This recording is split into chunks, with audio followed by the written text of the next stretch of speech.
Welcome in to Game 36 of the 2023 Banana Ball World Tour, loved by Zappos. We are high above Las Vegas Ballpark in the Neon City.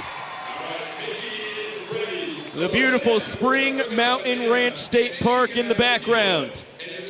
Las Vegas Ballpark, the $150 million facility, finished just a few years ago in 2019 in the foreground, with Red Rock Casino right behind it as well. This is the second and final game we will be playing here in Las Vegas, with the Nanners winning a huge game last night. Now 3 games back of their arch rival, the Party Animals. Oh, hey, okay. Welcome into the broadcast booth, Pico Scala, the broadcast entertainer for the Savannah Bananas. So happy to have you here watching on YouTube for round 2 in Sin City. The Nanners eked away with a victory. Tying run was on third base. Winning run was on second last night for the Party Animals when Danny Hosley secured the victory. They, with a win tonight, can get back to 500. And for more on that, let's throw it down to the pool area, because out in right center field, Joe Lytle nearly sent one into the splashdown. There he is, Mr. Josh Talevsky. How you living down there in the water, big dog? The water.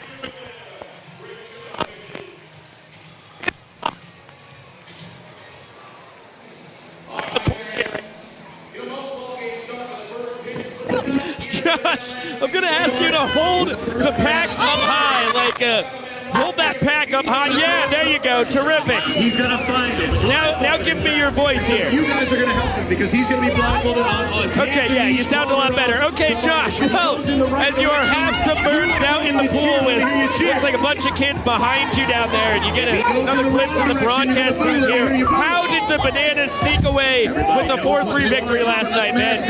Let's get down on all fours. Let's go. It's a question we'll never get an answer to. He's getting splished and splashing. Okay, Josh, riddle me this, buddy. Kyle Lewix versus Dylan Porter on the bump tonight. What do you make of the pitching matchup?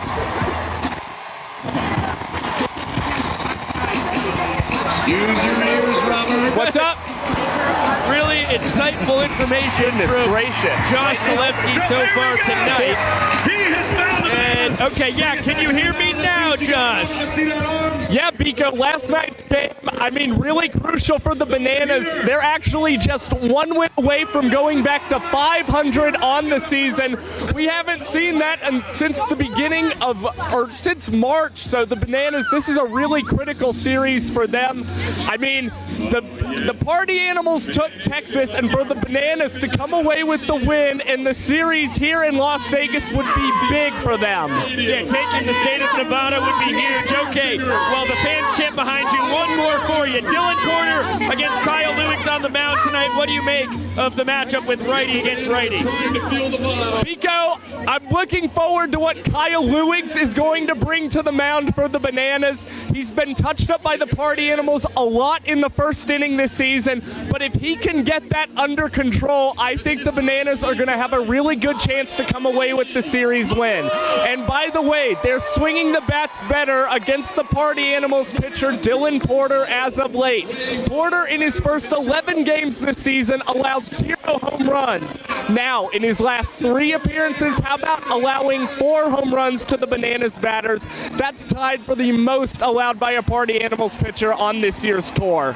Oh, incredible insight from you, Josh, and live from the pool out there. Last thing I have for you before we throw it back up to the booth. What is the vibe like down there? Sounds like a vibrant crowd around you.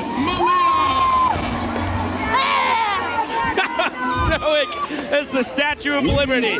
Well, listen, the blaze of BTV, what a beautiful man you are down there, half submerged in the pool. Appreciate you getting wet and wild early on tonight, Josh. Good. Just smile and wave.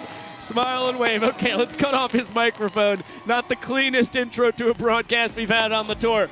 But when you have a pool out in right center field, we are not going to let that go without getting a little venture into it. Okay, so before our broadcast kicked off tonight, we had a pretty special guest up in the booth. It was Germa895, who, if you are not familiar with him, a really famous video game streamer, over 3 million subscribers between YouTube and Twitch, where he's really making his bacon nowadays. There he is with the BTV crew tonight, and he gave us some autographed Grotto Beast cards here, and this is near and dear to our coordinating producer Chad Reese's heart. I'll bring him up right here. We go. I was over at Chad's house, well, maybe a month and a half ago, when he first got Grotto Beast. I was like, what the ding is this? He's fired up about it. Big Germa fan, as you know, over 3 million people are in the world. And it's a really cool card game, and fired up that Chad was able to get some cool memorabilia from it. Okay, so the 36th game on the World Tour tonight. We will have a battle between the Bananas and Party Animals to see who gets home field advantage. That'll be a home run derby. Really exciting to see who will be the home team this evening. We're going to have Jason Swan on the mic a little later on, and it's going to be a really fun broadcast. Of course, giving away another pair of Hokas as well. Let's toss it down to the field because we have our home run hitter tonight trying to get it inside the Parker against those all-powerful Party Animals. Pick on somebody your own size. But here we go. Wind up in the pitch. Strike two. It's all right because here comes Split to make this fight a little more fair. The tee is sat down. He's going to steal the ball from Party Animals pitcher, Brett Helen. Luna, the fight is now fair. Take a swing whenever you're ready, my friend. Here we go. Boom! That ball smoked. Wrong way, Luna. Just keep going. Just keep going. All the way around the bases. She's touched third base. And she's really confused the Party Animals. They can't handle the ball. It's being thrown around the bases. She's going to touch third or first. I don't know. Here comes the play at the plate. Not in time. Home run for Luna. Take that, Party Animals. And going orange. All right, ladies and gentlemen, it's time to learn the rules of our game. Name of the game is Banana Ball, and in Banana Ball, we've got 9 rules. Rule number 1, every inning counts. You win the inning, you get a point. How do you win the inning? Score more runs than the other team. The final inning counts the most, where every run counts for a point. Rule number 2, we have 9 innings or a 2-hour time limit, unless, rule number 3, if we are tied, it will force a one-on-one showdown tiebreaker, 1 hitter versus 1 pitcher with 1 fielder. Rule number 4, there is no bunting because bunting sucks. If you bunt, you're thrown out of the game. Swing the bat. Rule number 5, batters can steal first base. Rule number 6, there are no walks in Banana Ball. Ball 4 is a sprint. The runner can go as far as they want till all 9 fielders touch the ball. Rule number 7, batters may not step out of the batter's box. If they do, he'll call it a strike. Rule number 8, there are no mound visits. And rule number 9, the most fans first rule of them all. Las Vegas, I hope you brought your gloves, everybody, because if any of you fans catch a foul ball in this game, it counts for an out. And those are the rules of Banana Ball. Now that we know how the game is played, it's time for the Banana Ball weigh-in. First, making his way out of the Party Animals dugout.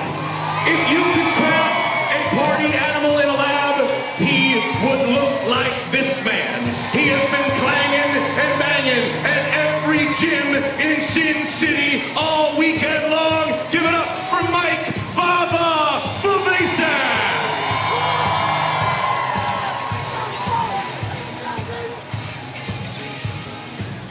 He clocks in this evening at 212 pounds of twisted steel and sex appeal. And opposing him, making his way out of the Savannah Bananas dugout.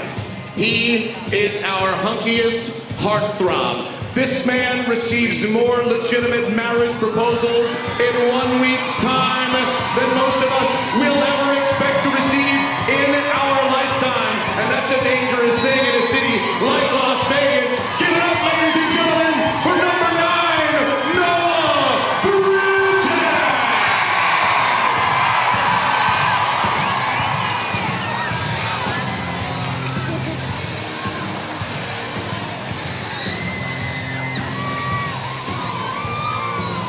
weighs in this evening at 197 pounds of pure potassium power. And now, home plate umpire, Vincent Chapman. 3, 2, 1, go! Got another shorty shaking nothing like me. Yeah.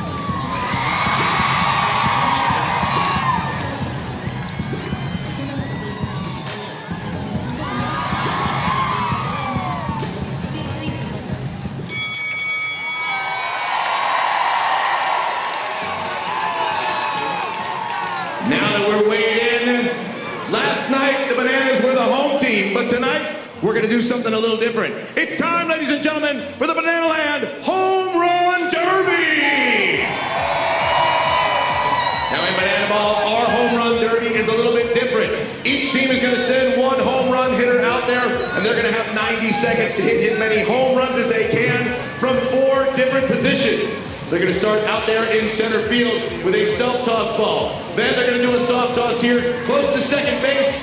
One more, that's gonna be off the tee. Over here is soft toss by the mound, and then the rest of the home runs are gonna be by home plate. We're gonna lead it off with the party animals. Ladies and gentlemen, give it up for their big slugger, number 1, Jake Skoll!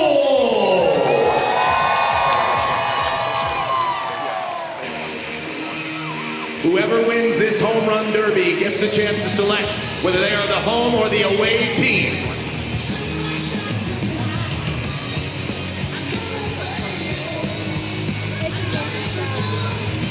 Skoll is out there. He is ready to go. On your mark, get set, go! First one is up, and that one's way out of here, gonna land in the pool. Off the tee. That one doesn't quite make it. 120 on the clock, nice height. That one's gonna go. That's 2 home runs for Jake Skoll and the Party Animals. Soft toss here. That one looks pretty good. That's gonna do it, he's up to 3. The rest of them will be from traditional batting practice position at home plate. 1 minute to go. 3 home runs. Still with 55 seconds remaining.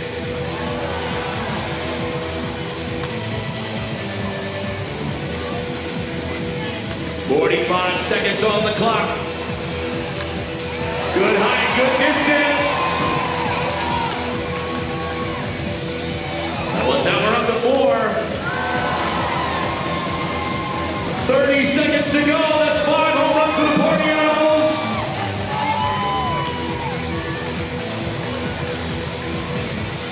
.20 seconds on the clock, 6 home runs up. 15 seconds. Count it down, fans, in 10, 9, 8.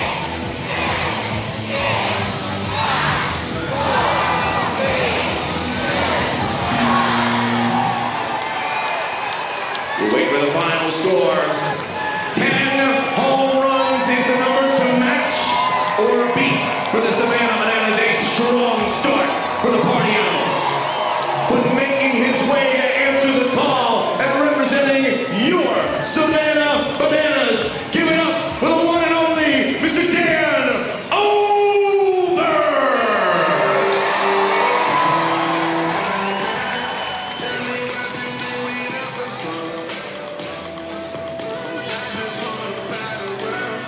All right, Dan is in position.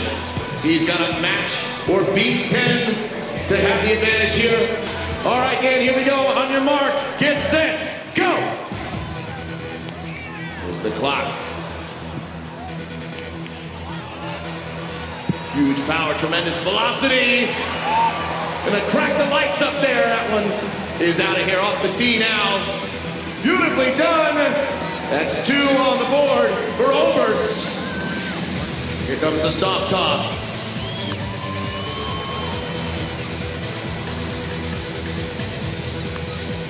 Good height, good power.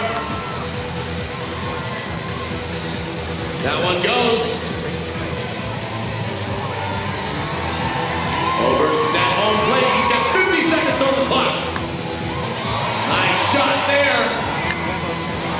45 seconds remain. That one's out of here.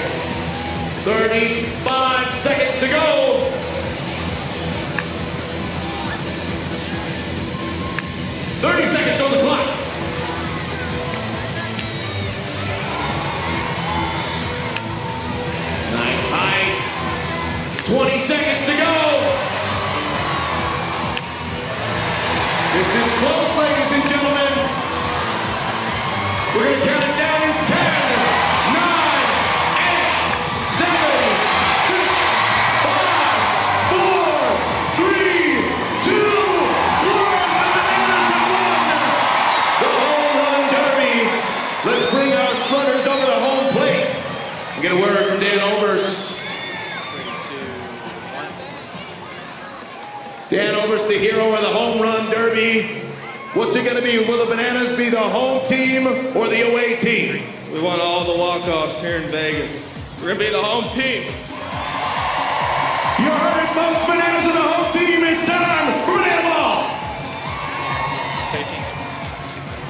Ladies and gentlemen, direct your attention down the right field line. It's time to meet the cast of your 2023 Banana Ball World Tour. How about that home run derby performance from Dan the Man Oberst? He hadn't defeated Jake Skoll in a derby since Daytona. The third and fourth games of the tour. It was actually in game 4 that he took down the former first-round pick by the Texas Rangers back in 2010. And as the cast and crew parades down the right field line, geez Louise, welcome back up into the broadcast booth. Let's take a look at the lineups tonight for the Party Animals, who are officially the away team, and the Bananas, who are the home team for the 34th time in 36 games.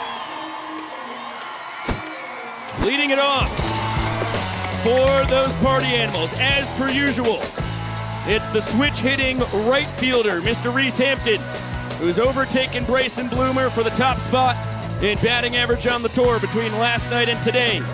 Hitting second, Dalton Cornett, getting a half night off in the DH spot.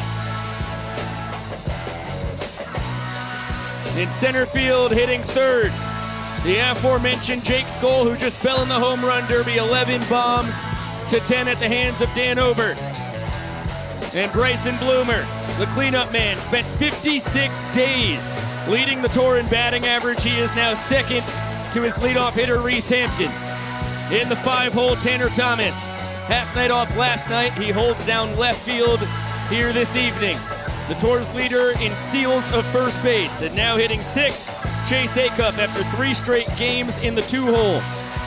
He bounces back to the 6th spot in the order. Right behind him, Jason Swan holding down first base. We're going to have a mic on Swanee a little later on this evening.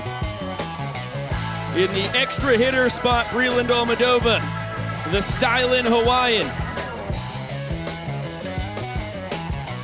And rounding out the order, well, actually, the man before we get to rounding out the order, Mr. Joe Lytle. He just got into the top 10 in slugging percentage. And here is your 10th and final hitter, Dustin Baber. Goes by Derek Ginger around these parts, the second baseman for the Party Animals, and there is the pistol squat king himself, Dylan Porter, getting the ball to start tonight for the Party Animals. Now for the Bananas side of this affair tonight, they have earned home field advantage, and that means DR Meadows will be leading off the bottom of the first inning. The center fielder, the Doctor. Hitting 2, Mr. Eric Jones. He has locked down the second spot in the order at this point, the home run king on the tour thus far. Mr. Michael Vitamin Deeb in his 3rd World Tour. A stalwart in the 3-hole. He's playing left field for the 2nd straight night. Mr. Dan Oberst, you just saw him win that home run derby. Naturally, he's hitting cleanup, getting the extra hitter spot. And the DH, Mr. Dakota McFadden. It is 6th homer of the tour last night. Only Eric Jones has more on the team. Jackson Olsen, the 3rd baseman, got the batting average up to .326, 7th best on the tour. And Ryan Cox at shortstop, hitting 7th, the glove magician, had a phenomenal night an evening ago. We'll have more on that after the 1st inning tonight. Mr. Bill Leroy, the Prince of Bananaland, the catcher, hitting 8th in the 9-hole. Danny Hosley, who is tied for the tour lead with 11 walk-offs with Dakota McFadden, also got the save last night. And Noah Bridges, the right fielder, Rounding out the Nanners order, you saw him in the weigh-in a little earlier tonight. Cowboy Kyle Lewis, the 6-year Banana, starting tonight for the Bananas. Welcome back inside the broadcast booth. Pico Scala joined once again by Josh Talevsky. You look awful refreshed. That dip in the pool did you some good, huh? Oh, it'd be good to turn your mic on before you talk, wouldn't it? It was cleansing, to say the least. A very delightful experience, for sure. Okay, that's incredible to hear. Really good analysis when it came to Kyle Lewis and Dylan Porter. I'm sure the rest of the things you said when we couldn't very much hear you on the mic was just the right things to say as well. Yeah, I sound smart from time to time. Yeah, that's a fact. Okay, what a battle we have on our hands. The Nanners trying to get back to 500. They are one win away from doing so. Let's throw it down to the field. The young professor getting us fired up tonight.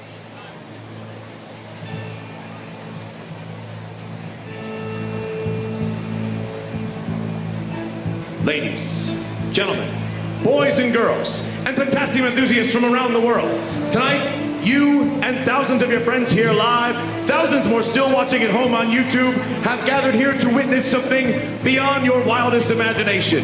From Montana to Savannah, from the Isle of Man to Tokyo, Japan, the Banana Maniacs come from across the globe to witness this.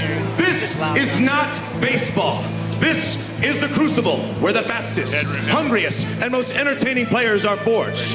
This is a game of the fans, by the fans, and for the fans. But this is not your granddad's pastime. This is not just another night at the ballpark. This game is baseball by birth, fruit by name, and an absolute worldwide phenomenon by the grace of God. This is the time for all 10,000 people here in Las Vegas to get on your feet and give me your voices. Because this is the greatest show in sports. Ladies and gentlemen, this is Banana Ball. Let's meet the starting lineup for your Savannah Bananas. In center field, number 5, DR, the Doc Meadows. At first base, number 3, Eric Jones. In left field, number 7, Michael Vitamin D. The extra hitter, number 19, Dan Oberst. At DH, number 24, Dakota D-Mac McFadden. At third base, he's our greatest showman, number 8, Jackson Olsen. Playing shortstop, number 6, Ryan Cox. Behind the plate, numero uno, Bill LaRoy.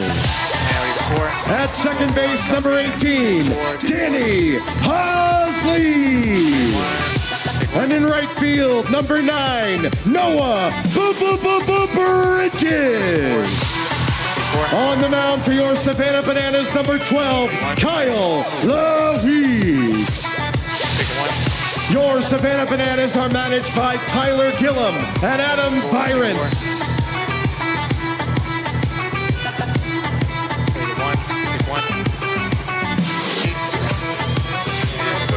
Safety. Ladies and gentlemen, please remain standing and remove your hats. She'll be facing the flag. Get on the field. Get on the field. Here to honor America Ready to with the singing of tonight's national anthem.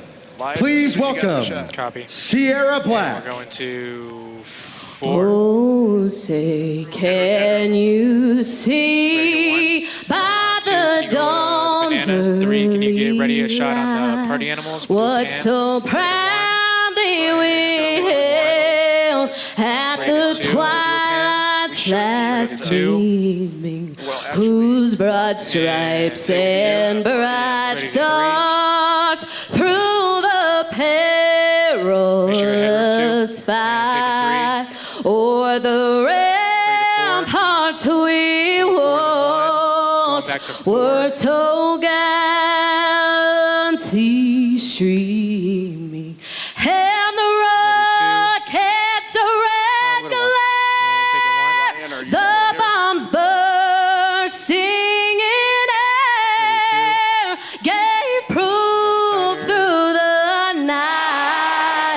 that our flag was still there. Oh, say does that star-spangled banner yet wave? Pull out and then back to 4.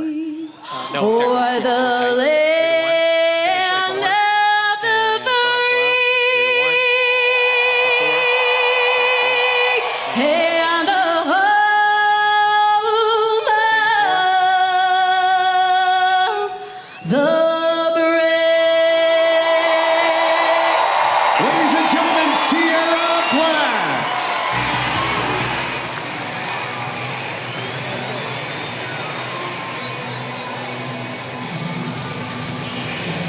We are just mere moments away from first pitch of Game 36 on the 2023 Banana Ball World Tour, loved by our good friends over at Zappos.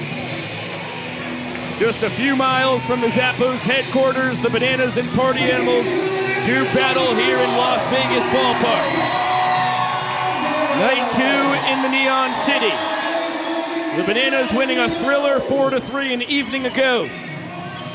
Now 16-17-2 on the tour. With the Party Animals 14-11-2. You take a look at how the Bananas stack up defensively. Ryan Cox, obviously the glove magician, the man who stands out. Yeah, Ryan Cox has just been phenomenal. We saw 2 trick plays for him last night. Just in the month of May alone, he's averaging 2 trick plays a game. And, you know, we've got some other great guys for the Bananas. D.R. Meadows with 17 playing center field. I mean, that is nothing to scoff at. No, that leads all outfielders by a good margin. By the way, Coxie has only missed 1 trick play on the tour. The percentage is insane. And Kyle Lewis, Cowboy on the bump, leading all pitchers with those 6 trick plays you see right there. And let's talk a little bit more about the Bananas ace. In his 6th year with the organization, 4.5 years at the University of North Georgia before finishing up with 1 semester at Jackson State in Mississippi. And in his 2nd year as a pro, he's had some phenomenal outings. 2 Showmen of the Nights, one against the Major League Baseball Players Alumni Association, the other against the Kansas City Monarchs.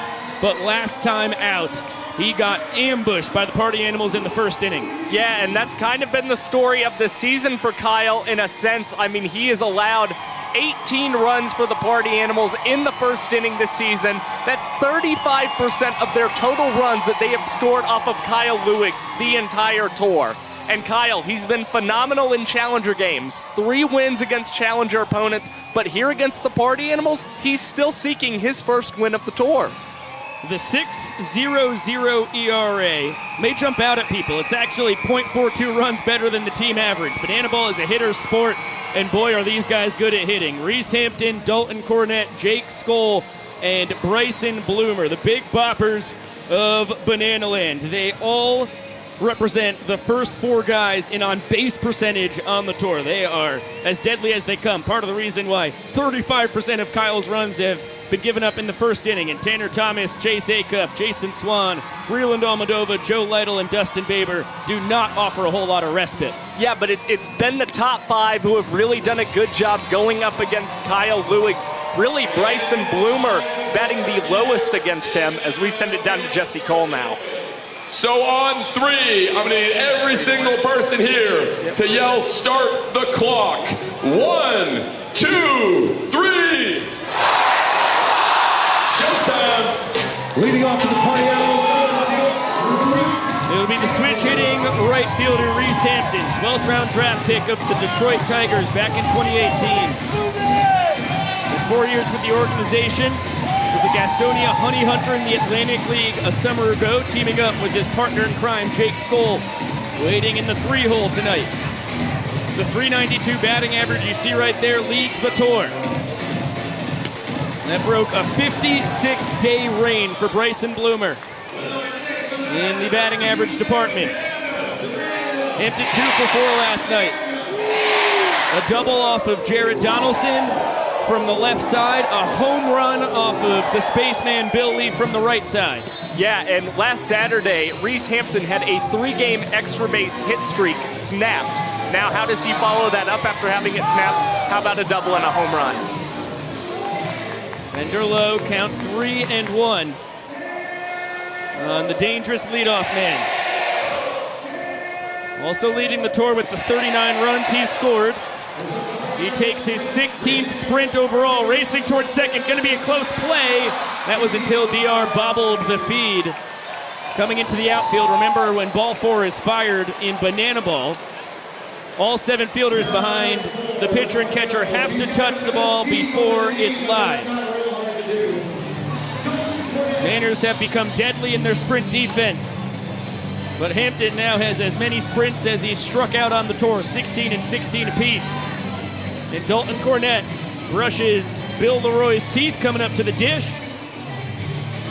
Dangerous 2-hole man takes a heater just a smidge outside.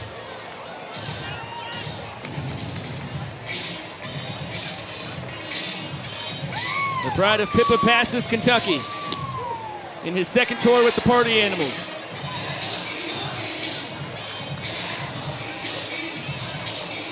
The .354 batting average.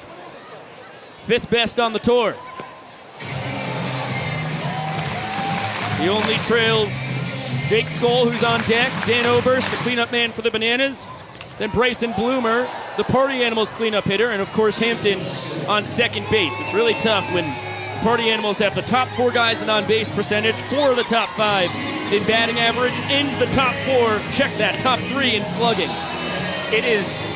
It's just a dangerous combination of a ton of good batters for the Party Animals. I think that's why we've seen them just continue to dominate against the Bananas offensively. Big 2-2 pitch coming here from Kyle. That ball drilled down the right field line, but foul and nearly caught by a Party Animals fan. What a twist that would have been. Hampton led off the ball game last night by fouling out to a fan in the right field bleachers, and then in his third at-bat, he fouled out to a fan on the right side of the field. It was the left side the first time.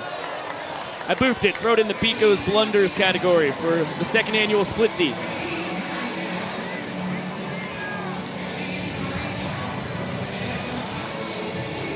Seventh pitch of the at-bat coming. And Cornette continues to be a tough cookie.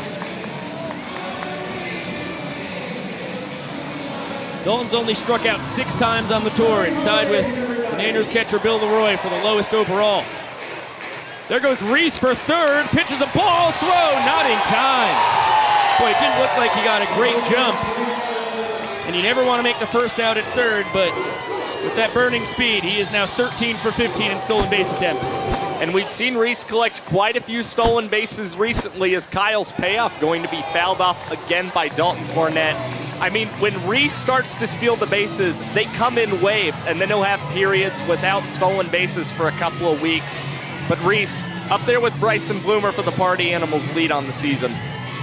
10th pitch of the at-bat is chopped to first. Eric Jones keeps Hampton at third, and that is a huge first out for Cowboy Kyle as the at-bat goes into double digits. A lot of arrows pulled out of the proverbial quiver. And he walks out of the fight with the victory. And if you're Jake Skoll, you've got to feel good coming up to bat here against Kyle Lewicks. He's got 4 home runs off of Kyle on the tour. But after Kyle battled that long against Dalton Cornette, you know, he's thrown a lot of pitches, and that might set up an easy pitch for Jake Skoll to ambush and drive in Reese Hampton for the Party Animals' first run of this ball game. Heater misses inside, 1-0 count. Skoll taps it softly to the right side. Who's going to grab it? It's going to be an infield single for Skoll. Little Bermuda triangle action as Lewicks, Hosley, and Jones all converged on the ball. The only adjustment Danny could make was trying to make a tough barehanded snag. And Skoll, as fast as you're legally allowed to make a human being, will pick up his 29th run batted in. The only man who's driven in more on the tour is in the box, Bryson Bloomer, as Skoll takes off for second and has it stolen. The ball dribbles into center. Looked like the throw was perfect from Bill Leroy. I think that's Actually going to be only the third error of the tour on Danny Hosley, who lost it trying to slap the tag down on Skoll.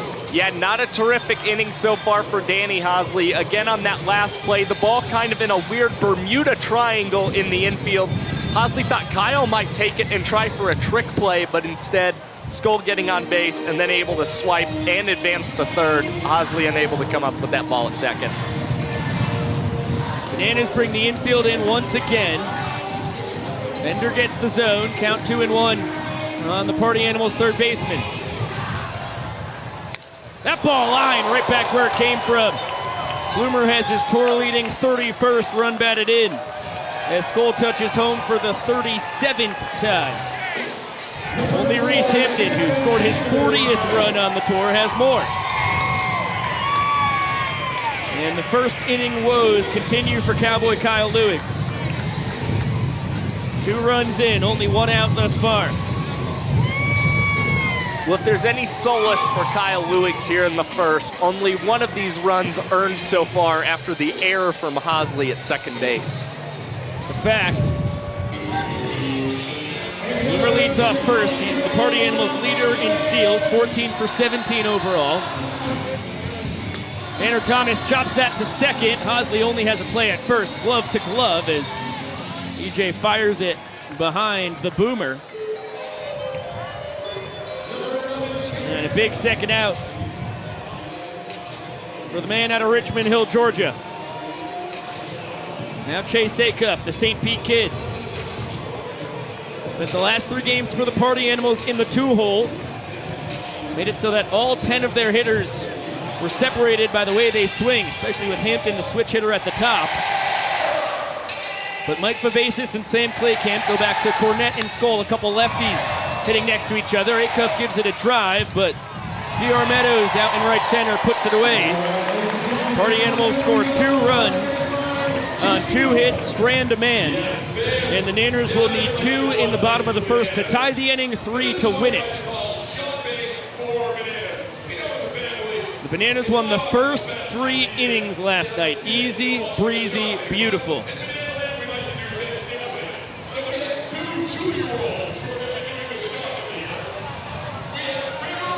Let's take a look at how the Party Animals will align defensively to try and keep the Nanners to 1 run or less and earn their first point of the night. Dustin Baber, their trick play king, second most overall on the tour with his 28 trick plays in 30 attempts at second base. Bryson Bloomer had the crown for a couple months before Baber came storming in. And Jake Skoll leads the outfielders with 5 in center. Yeah, ever since the month of April started, Dustin Baber has been on another level in the trick play department. I mean, he's the Party Animals version, if you want to look at it this way, of Ryan Cox. And Bryson Bloomer, 17 trick plays is a good number, but lately we've seen some shaky defense from Bloomer at third base. He's missed 2 trick plays in his last 3 games, and he also has an error in that span. Still only 5 on the tour, and he's 17 for 21 overall. And Dylan Porter on the mound. 2 trick plays, the first of which was the best on the tour thus far, and the first of the tour. Went behind the back with a fantastic snag. Now you take a look at what he's done with that right arm of his. 40 1/3 innings pitched. Second most for the Party Animals, only behind their starter last night, Garrett Delano. Minutes per inning, a very solid 4 minutes and 23 seconds on average, and the ERA at 4.91 is still a lot better than the team average of 5.66. The Bananas offensively go D.R. Meadows, Eric Jones, Michael Deeb, Dan Oberst, Dakota McFadden, Jackson Olsen. And those first 6 are phenomenal. And I will say Ryan Cox, Bill Leroy, Danny Hosley, Noah Bridges. There's no pushovers there, but Jackson Olsen and D.R. Meadows have really come on as of late and made this Bananas lineup a lot tougher than it was the first couple months of the tour. Yeah, and it's definitely helped them score more runs, and it's also worth saying just the addition of Dan Oberst back in the lineup in that 4-hole really lengthens the entire lineup for the Bananas. Quick 0-2 count on the Nanners center fielder. DR with a .330 batting average, .414 on base percentage. He's been terrific, although he is punched out. 3 pitches, see you later. It's the curveball from Porter that gets the strikeout looking. Only DR's 11th K on the tour compared to his team-leading 12 ball four sprints he's earned.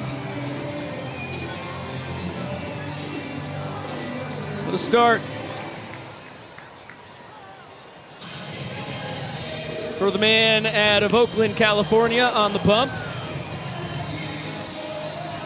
Michael Woods at donating $5 per run tonight for every team. That's a pretty wild move, Michael. We appreciate it, man. It's a 2-1 count now. And EJ spent time in the Seattle Mariners and Minnesota Twins organizations. As what a play by Joe Lytle. Catches the deflection off of the Bananas first baseman. EJ in his second tour with the Nanners. And then they'll find orange doors. And a mighty hack and a miss at the elevated fastball. Porter about 90 to 93 with the heater. He can touch 95. Payoff pitch is the gas. Right down Broadway, power versus power against the home run king on the tour. 8 of them for Eric Jones thus far. And EJ was the man who broke Dylan Porter's homerless streak, homering off him in the 9th inning of a game in Grayson Stadium, as he's going to be plunked and take his base at first. It was not purposeful. It was the changeup from Mr. Porter as EJ will play to the boos from the crowd.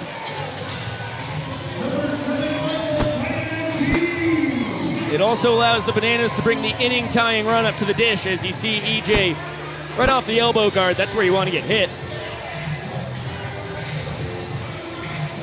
Steve in his 3rd World Tour, former Chicago White Sox product. 4 years of D1 football at Notre Dame before that. A couple years at Bethune-Cookman when he resumed his baseball career after he was a prolific talent in high school.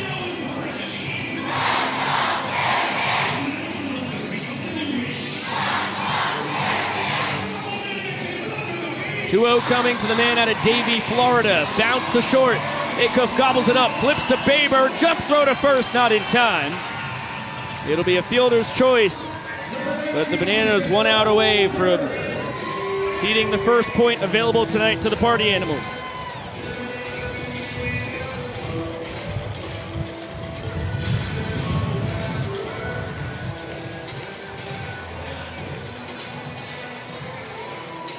Van Oberst slices that foul. 5th year Banana. The extra hitter getting his 2nd start in as many nights after not getting to start since he pulled his hamstring against the Kansas City Monarchs a couple weekends ago. Quick 0-2 count on the Bananas leader in batting average, on-base percentage, and slugging.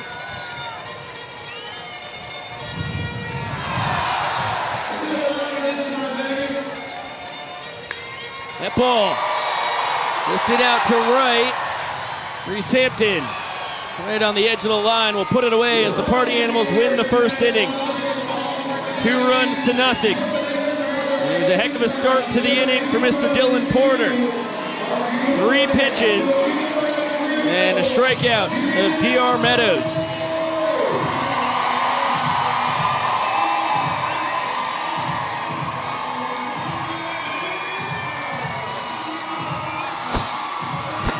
Okay, I thought you were going to get to see it. You don't get to. Let's talk about the showman of the night. That's exactly right. How about Ryan Cox coming away with his 3rd showman here in the top of the 3rd? How about not able to...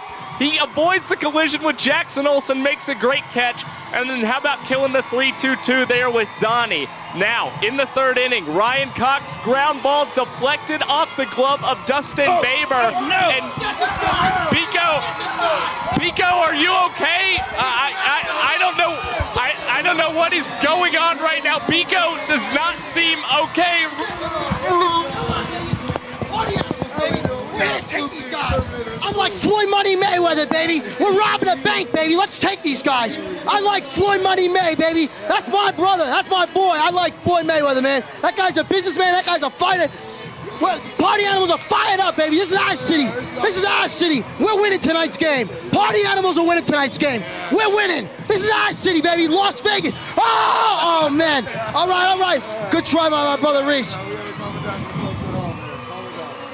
Oh, man. You know, Just get on the party animals, man. Hey, this is my boy Fluke. I love this guy, man. I treat all these guys like my brothers, you know? Everyone here, amazing. We have the best brotherhood at any place. Amazing here. Everyone's awesome. Everyone's great.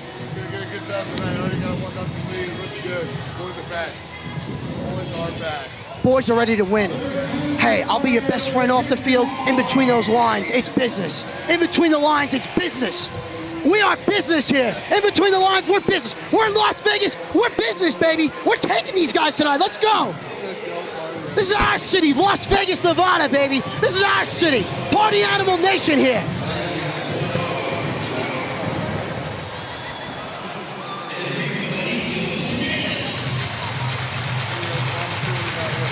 This is my buddy Jason Swan. I love this guy too. This guy's getting a hit. I got confidence in all my guys. I love all my players, everybody. I love them all. Everyone's amazing here, everybody.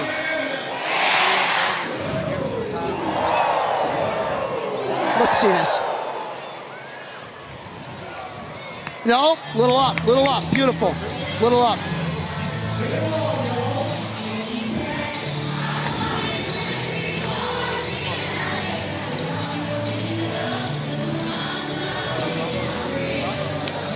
Oh, all right. There's maybe a fly ball, maybe a foul ball. Eric Jones. Hey, you know what? I'm going to say something. You know, I give this kid Eric Jones respect. He's good. He's a ball player. He's a ball player. You know, that guy's a ball player.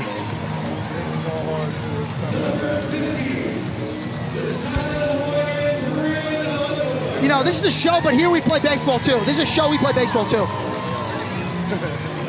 Hey, I'm ready to take on any team. In New York, I'll take on New York Yankees. I'm from New York, I'll take on the Yankees. Put the best two teams there, let's play the New York Yankees, baby. Let's play them any one of them. Let's play any one of these teams. I'll play any one of them. Here we go, Brady. We got baseball players here. That's what we got. We got baseball players here. Oh, off the ball. Come on, Breland. Beat him out. Yeah, safe. Don't even call that. Safe, baby. Sleeping on sliding to right That's field. a safe play right there. Yup, guy on first, runner on first. You never know what that guy's gonna do. You never know what he's gonna do. Breland, that's my brother. That's my brother Breland. He's the man, Breland. Great guy. He's a nice kid. This guy too, Joe Love. All amazing. Every one of them. I love all these guys. Mullet shake. Let's see this guy. I want to see him hit one. Let's go. Let's see this guy hit one. Give all the girls a heart attack. Yeah, oh yeah, that's that great. Oh yeah, we're He's having a good time here. He looks good in that tutu. He looks fantastic. That is for sure. Outside, little out. This guy parked one in the pool last night about 4:20. We got a 1-0 count. We got one out. Let's see this from Kyle Louise, the pitcher. Here we go. Oh, foul ball. Pretty sure that ball's still in the bottom of the pool. We got 1-1 count here, ladies and gentlemen. Here we go, Joey. Let's see what we got here. Let's see what we got to the folks watching at home. Let's see what we got here. Yeah, folks back at home, this might be the best second inning broadcast we've ever been a part of. You know, this as Fluke said it. You know, no one can say it better than Fluke. This is the best second inning you're ever a part of in your life. I promise you that. Here, screen record it. Do what you gotta do. Post it on your socials. Best. Remember this moment right here. It's one of a kind. Oh yeah. We're the hottest team right now. Party Animals, baby. Let's go. Here we go, Joe. Find a barrel here. 3-1 count. Bananas as well. We're one organization. We're all amazing. Everyone here. Like I said.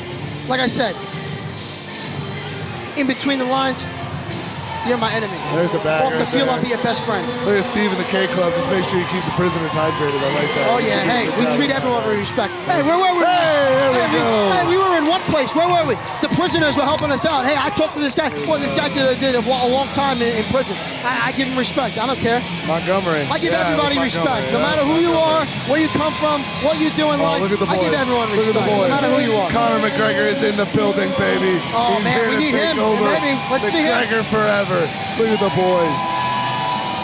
Love it. Hey, I remember when my boy Floyd beat McGregor, so it's all right. I want to see Floyd here. That's who I want to see here. I think the boys might go for a clean sweep here tonight. Let's take all 9. I think so. Let's take all 9. Neighbor, little dancey dance. Gotta love it. We gotta get this guy a beer, man. He does not get out when he drinks a beer when he goes up to play. Oh, there's a barrel. I think that might be a little shy. It looked like a fly ball to right field. Underneath it. He caught it. We got 2 outs. Joe, the tag up, though. Hey, job done there. Like it. Job done there. Uh-oh, here we go. He got the guy over, so we're good.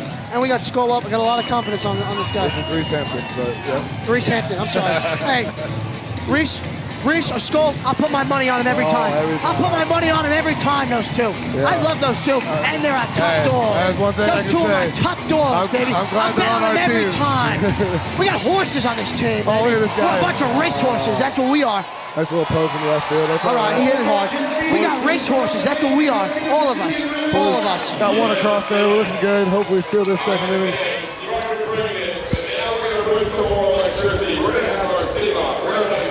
Right here.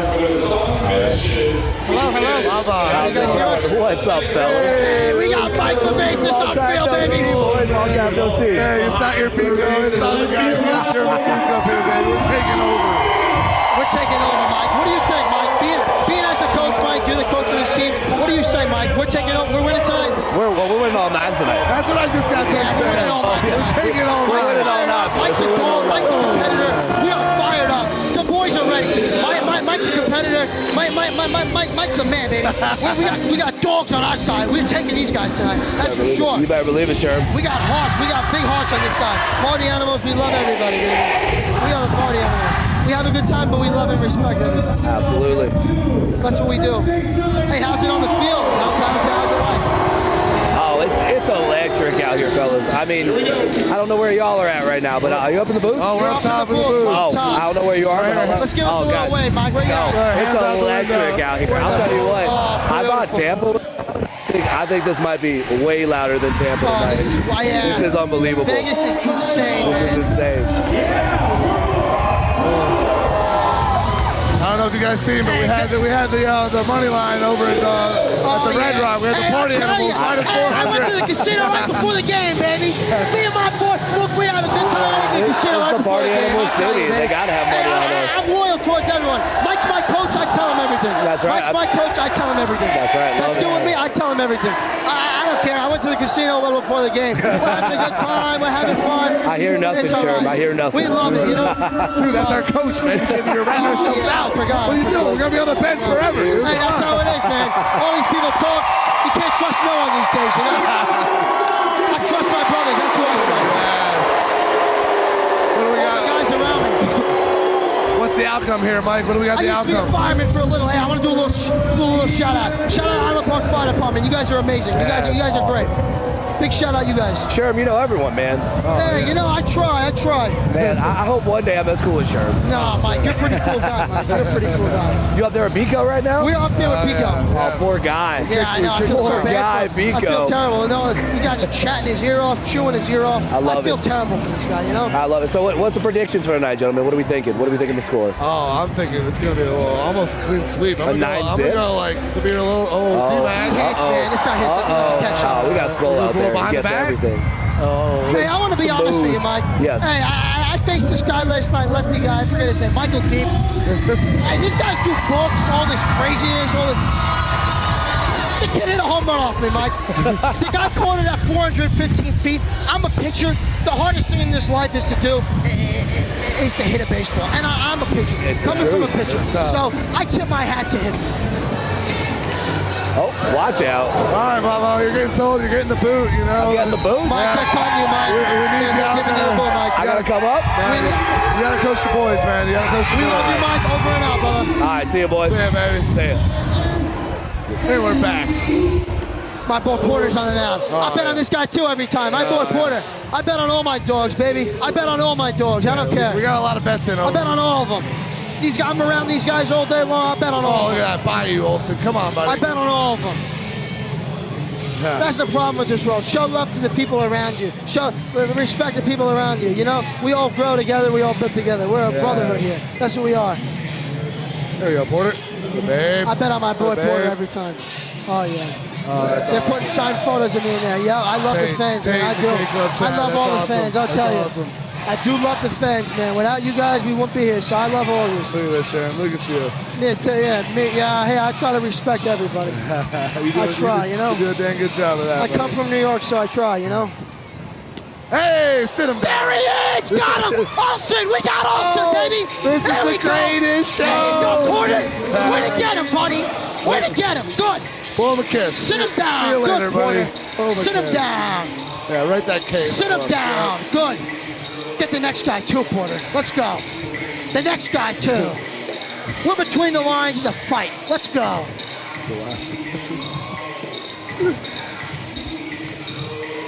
Going down. Here we go, Coxie. Oh, babe. Oh, And that's no, all day. Jumbo to This guy chase. He's right got here. That's my brother. That guy does not miss right Beautiful. there. That guy's And the boys take another one, That just guy's like that. good. That guy's good. 2-0, 2-0. He's good. Oh, man, we might not ever get out of this. Dude, booth. I The don't boys know, are up. man. Unless they're kicking us out. You guys might want They're Pico back, kicking but us I don't out, know, man. This guy Pico might be kicking us out, man. All right. Listen, first of all, Sherm and Fluke, this is truly, or at least has been, the greatest inning in Bananas TV. I can't thank You are absolutely amazing, brother. Yes. Hey, you do a great job every night. Let me tell you, brother. You do a great job every night. Without you, this show don't go on. So all the power to you, brother. You're amazing. Hey, Pico, thank you so much for having us. Hey, brother. listen, let's play a little game here, okay? All right, talk to me. I know you guys are both hot tonight, so Okay. you could come in and pitch. I don't want to keep you guys up here all night. right. If this lands on heads, Josh and I get to take Hey, back how's this? Heads I win, tails you lose. You want to play? No, that's what I was going to say to I you. got you thinking. Hey, look at this. 2 New York guys doing Yeah, business. Look at this. look at Look at this. this. Oh, this is amazing. This is amazing. I like that. That's amazing. Hey, we think alike. Tried to get you with the oldest trick in the book, Sherm. No, you can't fool me, man. Nobody can fool me. Nobody can fool me, man. I'm from New York. I got street smarts. I'm a businessman, so nobody can fool me, man. The old Listen, businessman. I love you guys. It was a heck of a battle last night. Sherm, you won 2 of the 3 points you guys had out there. Excited to see Fluky just absolutely living it up in the center of Las Vegas ballpark tonight. It's going to be a blast. Good luck to you folks. Thank you, man. Hey, thank you very Appreciate much, it. brother. You have a good one. You guys are rock Yes, stars. sir. God bless you, brother. Brandon Sherman, Sean Fluke, both of them are one of a kind. And as much as we love them, I don't know if the world could handle another of each of them. That's how great they are. You guys rock. Here comes Fluky. And I'm going to switch back to old trusty headset here.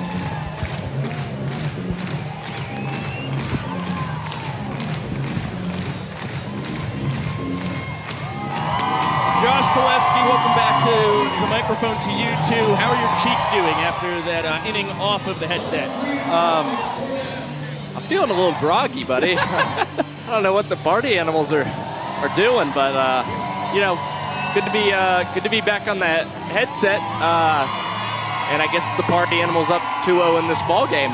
This is true. This is true. So I didn't realize that you really got incapacitated there. Sherm took me out. Sherm tied me up to a chair, but I was able to break out. Luke is fogging up the glass back here. Sherm's still screaming. He doesn't know that we can't hear him. It's 2-3-4 for the party animals in the top of the third. Cornette, Skull, and Bloomer. DC bounced to first back in the first inning.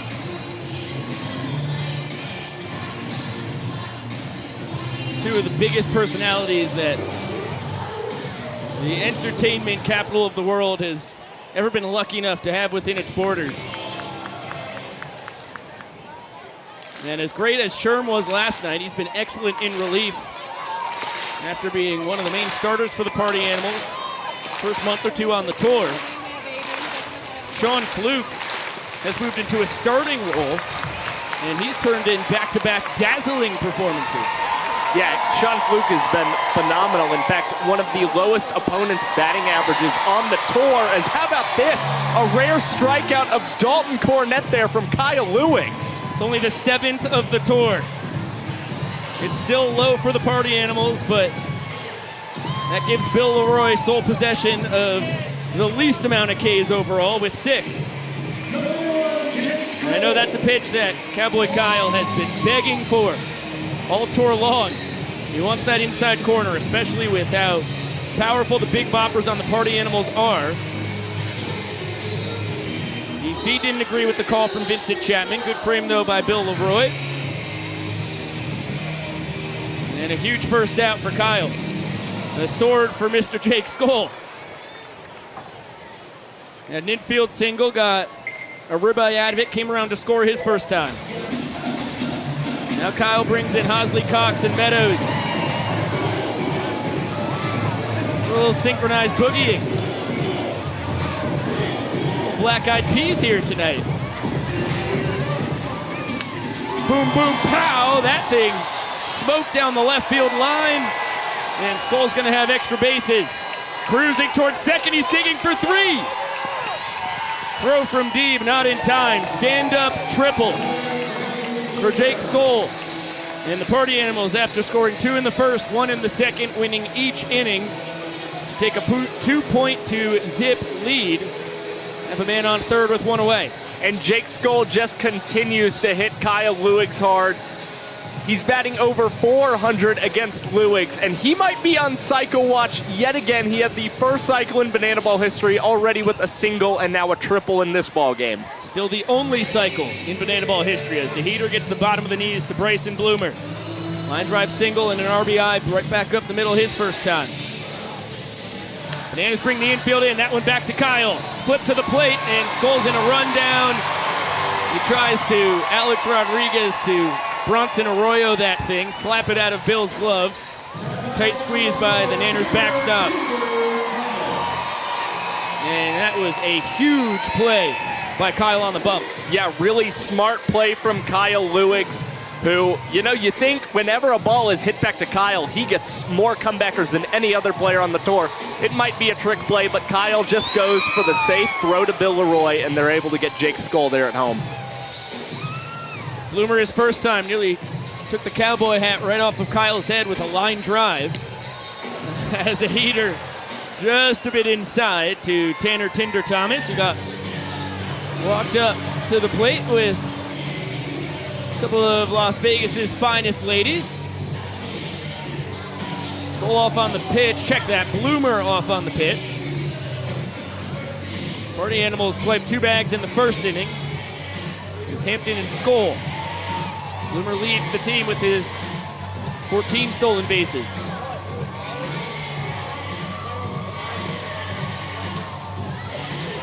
Two and 1 now on Tanner Thomas, who grounded out to second base back in the first inning.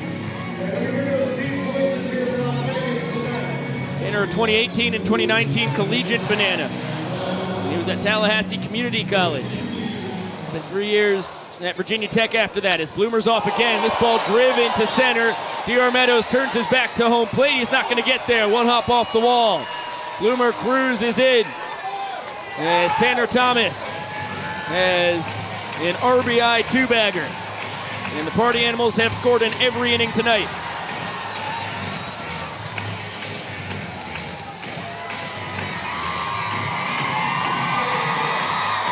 Seemed like there was any liquid actually tossed on Bryson Bloomer, but he sure is celebrating like there was. Rips the jersey off and sprints into his dugout. Big 2-out swing of the lumber from Tanner Tinder Thomas. Now Chase Acuff at the dish. That's probably the best piece of contact we've seen off the bat of Tanner Thomas in quite a while. He's a pretty pull-happy guy. We've seen him get some opposite field hits as of late, but to hit the ball on a line like that, barrel it to center field, that's got to feel great for Tanner Thomas. Yeah, that was a short hop off of the 415-foot wall in dead center. It had some oomph behind it.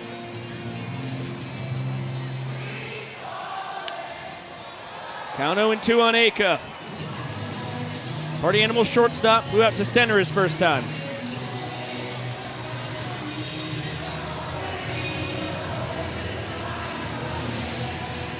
Tanner just picked up his 3rd double of the tour. Good fight there by Chase as that ball caught on an insane ricochet, and it is not an out because it bounced off the top of the stadium and then was caught. But that was an incredible snag. That was unbelievable. You're going to see it here on the replay. Off of the concourse or something, and that fan reaching over. It almost landed back in the field of play. The fan reached over and made a great snag. I think that's the roof. Yeah, not a. Thank you. I didn't know what to call it. until you stumbled, and then all of a sudden a light bulb came off in my head. Just wait till we cover the alphabet soon. All right. Can't wait for it. I could use a brush up on that. Another good fight from A-Cup. 2021 Banana, teammate of Kyle Lewis on the bump. They won the first of back-to-back Coastal Plate League championships together. Bloomer, who just scored, was a part of both of those teams. This one on a hop to Ryan Cox between the legs, off his back foot. What a scoop from Eric Jones! Tour-leading 57th trick play for the Glove Magician. Makes it look so easy as the Party Animals come away with one run on 2 hits, one man stranded. You get another look at the dazzling play by Mr. Ryan Cox and EJ at the other end. Yeah, you got to give credit to Eric Jones, who was moved to first base recently with the Dan Oberst injury. What an incredible pick by EJ. Let's toss it down to the young professor. It's time to see if this fan can outdash the Flash. Here we go. All right, Sebastian, you ready? Then on your mark, get set, go! Sebastian's got moves. He's moving. He's moving. Flash on your mark, get set, go! There goes the Flash, but Sebastian is picking it up. He's moving and shaking. He's rounded second. He's doing pretty good. But here comes the Flash. He's stepping on the gas. He made it around third. Here comes the Flash. It's going to be close. Oh, my God. Oh, finish. Oh, by a hair. Your champion, Malachi Flash the Kid Mitchell, but that's the closest we have ever seen it, ladies and gentlemen. That was about as bang-bang as it comes.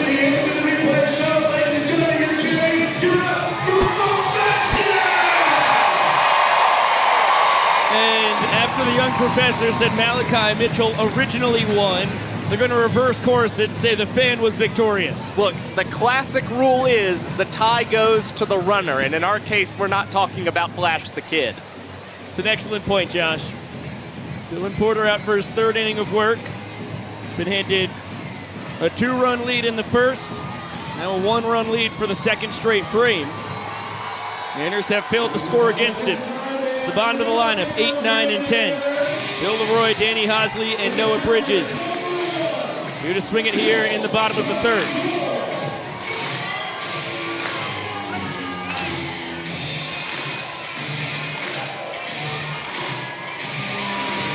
Bill, just like Kyle, is starting pitcher in his 6th year with the Niners, 4 collegiately, year 2 as a pro. Both spent 4.5 years together at the University of North Georgia. Bill spent a full 5 there. Peter just misses the bottom of the zone to the Bananas catcher. You saw on the graphic, comes in hitting .294. 10th best on the tour overall. Party Animals have 4 of the top 5 in the batting average department, but Niners have 6 through 10.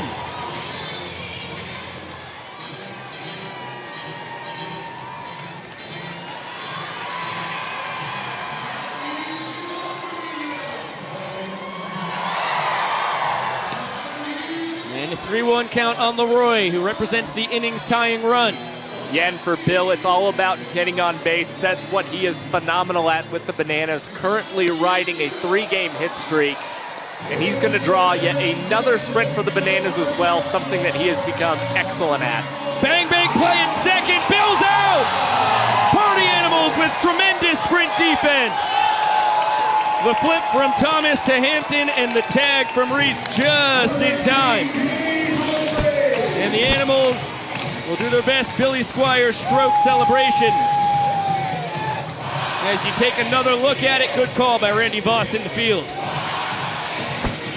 I mean, the Party Animals picking up, learning a little something from the Bananas. That is the first time in quite a while we've seen them gun down a Banana going for a ball four sprint of second base. That's really impressive, and maybe, you know, they're coming around to the Bananas method of doing this. We might see a significant improvement on their end going forward. Now Danny Hosley, Bananas two-way phenom. He was the right fielder last night. Starts at second base this evening as the bender just misses low.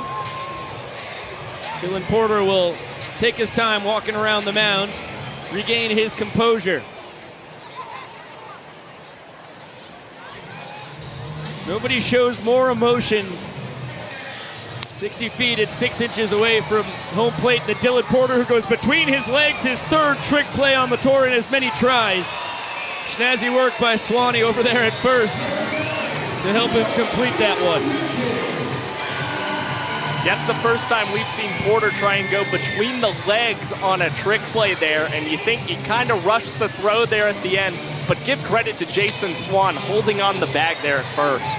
This one's skied, left side of the field. Bryson Bloomer drifts into foul territory, puts it away. A 2-minute and 37-second inning for Dylan Porter.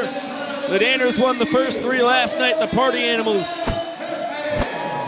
win the first 3 tonight as you get another look at the Dylan Porter trick play between the legs at Swanee.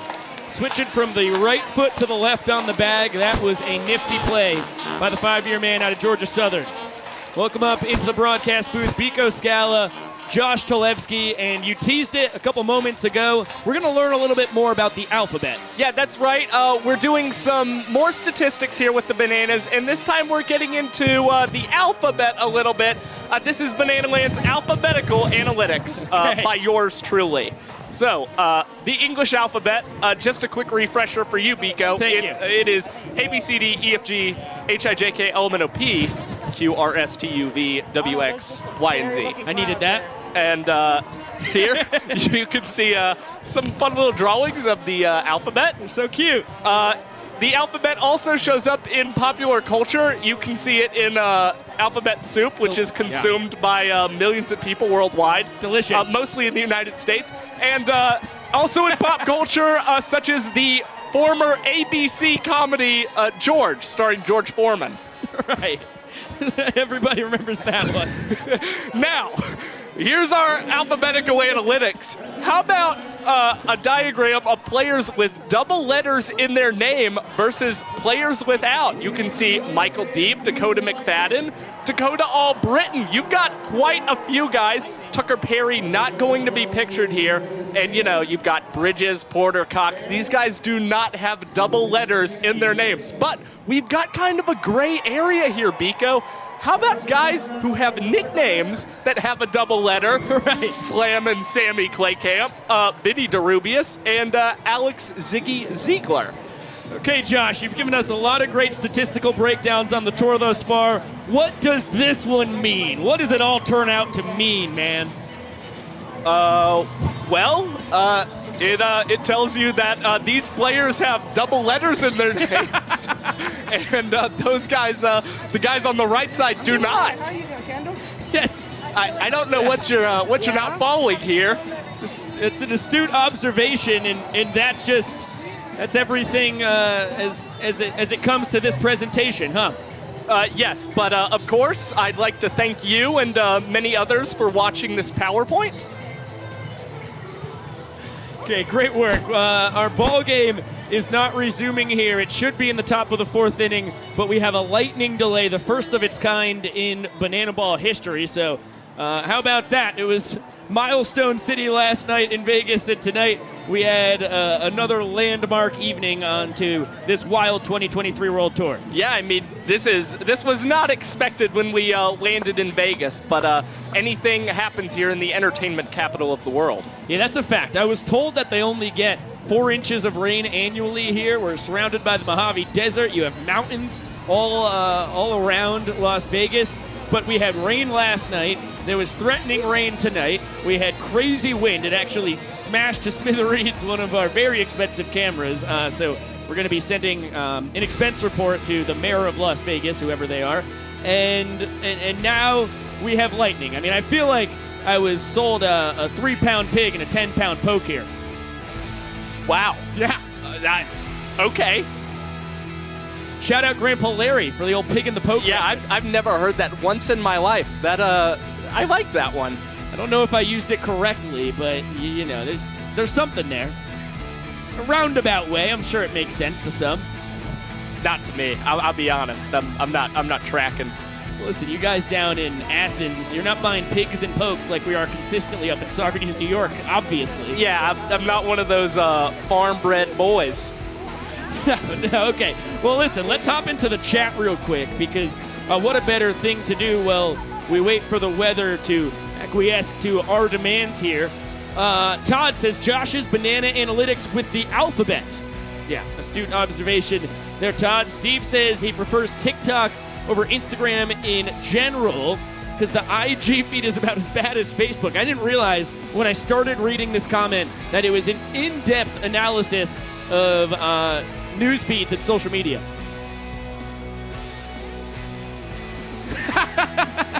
Speechless. Josh has nothing.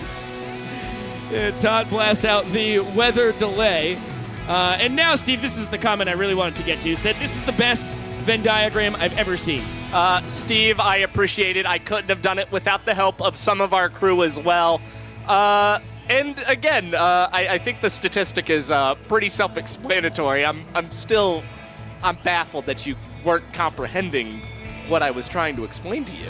Well, I thought maybe the guys with back-to-back letters in their names had been performing better than those without. I thought there might have been, some kind of bananas stats that, or Banana Lane stats rather, that were kind of injected. But no, the stat was the letters. Yes, correct.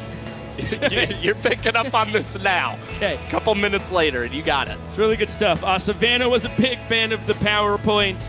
Oh, no. Brad says, lightning delay, it's almost 11 p.m. over on the East Coast. Yeah, you don't think about our friends over on the Eastern Seaboard. We've got some pals who are always watching across the pond in England, which is normally 5 hours. I carry the one, 5 hours ahead of us. Now they are 8 hours ahead of us. If you're on the East Coast, we feel for you, but we really feel for our people in the United Kingdom.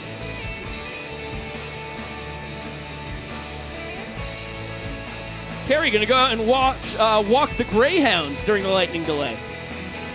Walk or run the Greyhounds, Terry? That's the real question here. Eric would like you to go out and fly a kite Benjamin Franklin style, Josh. Yes, I will grab my powdered wig and my spectacles and get on out there immediately. How about the party animals in the YouTube chat saying lightning can't stop this barrel party?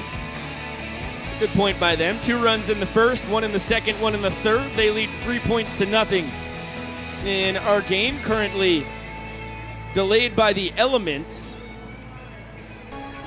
You think the party animals had a say in that as well? You think Sherman Fluke went up to the gods of weather and just decided to make this lightning delay a thing? I would be surprised because they've got all the momentum here. They've won the point that was up for grabs in each of the first 3 innings. A weather delay like this could get little 2016 Game 7 of the World Series vibes. It's just a power trip thing. Once you get 2 guys, you want to go after the next, and it could be Fluke and Sherm's agenda. It's a fact. By the way, not just Game 7 of the 2016 World Series. How about Game 1 of the 2021 Coastal Plain League Championship? Hey, we've cooked together some highlights for you here. Well, the lightning has been splashing down all over the Neon City. How about Jake Skoll with his triple? Let's take a peek at how the tour's leader in on-base percentage, slugging, OPS, doubles, and ball force sprints got this one done. It was on the 3-2-2. This is the second ever triple on a 3-2-2 in Banana Ball history. The first was Brian Barton back on March 11th for the Major League Baseball Players Alumni Association.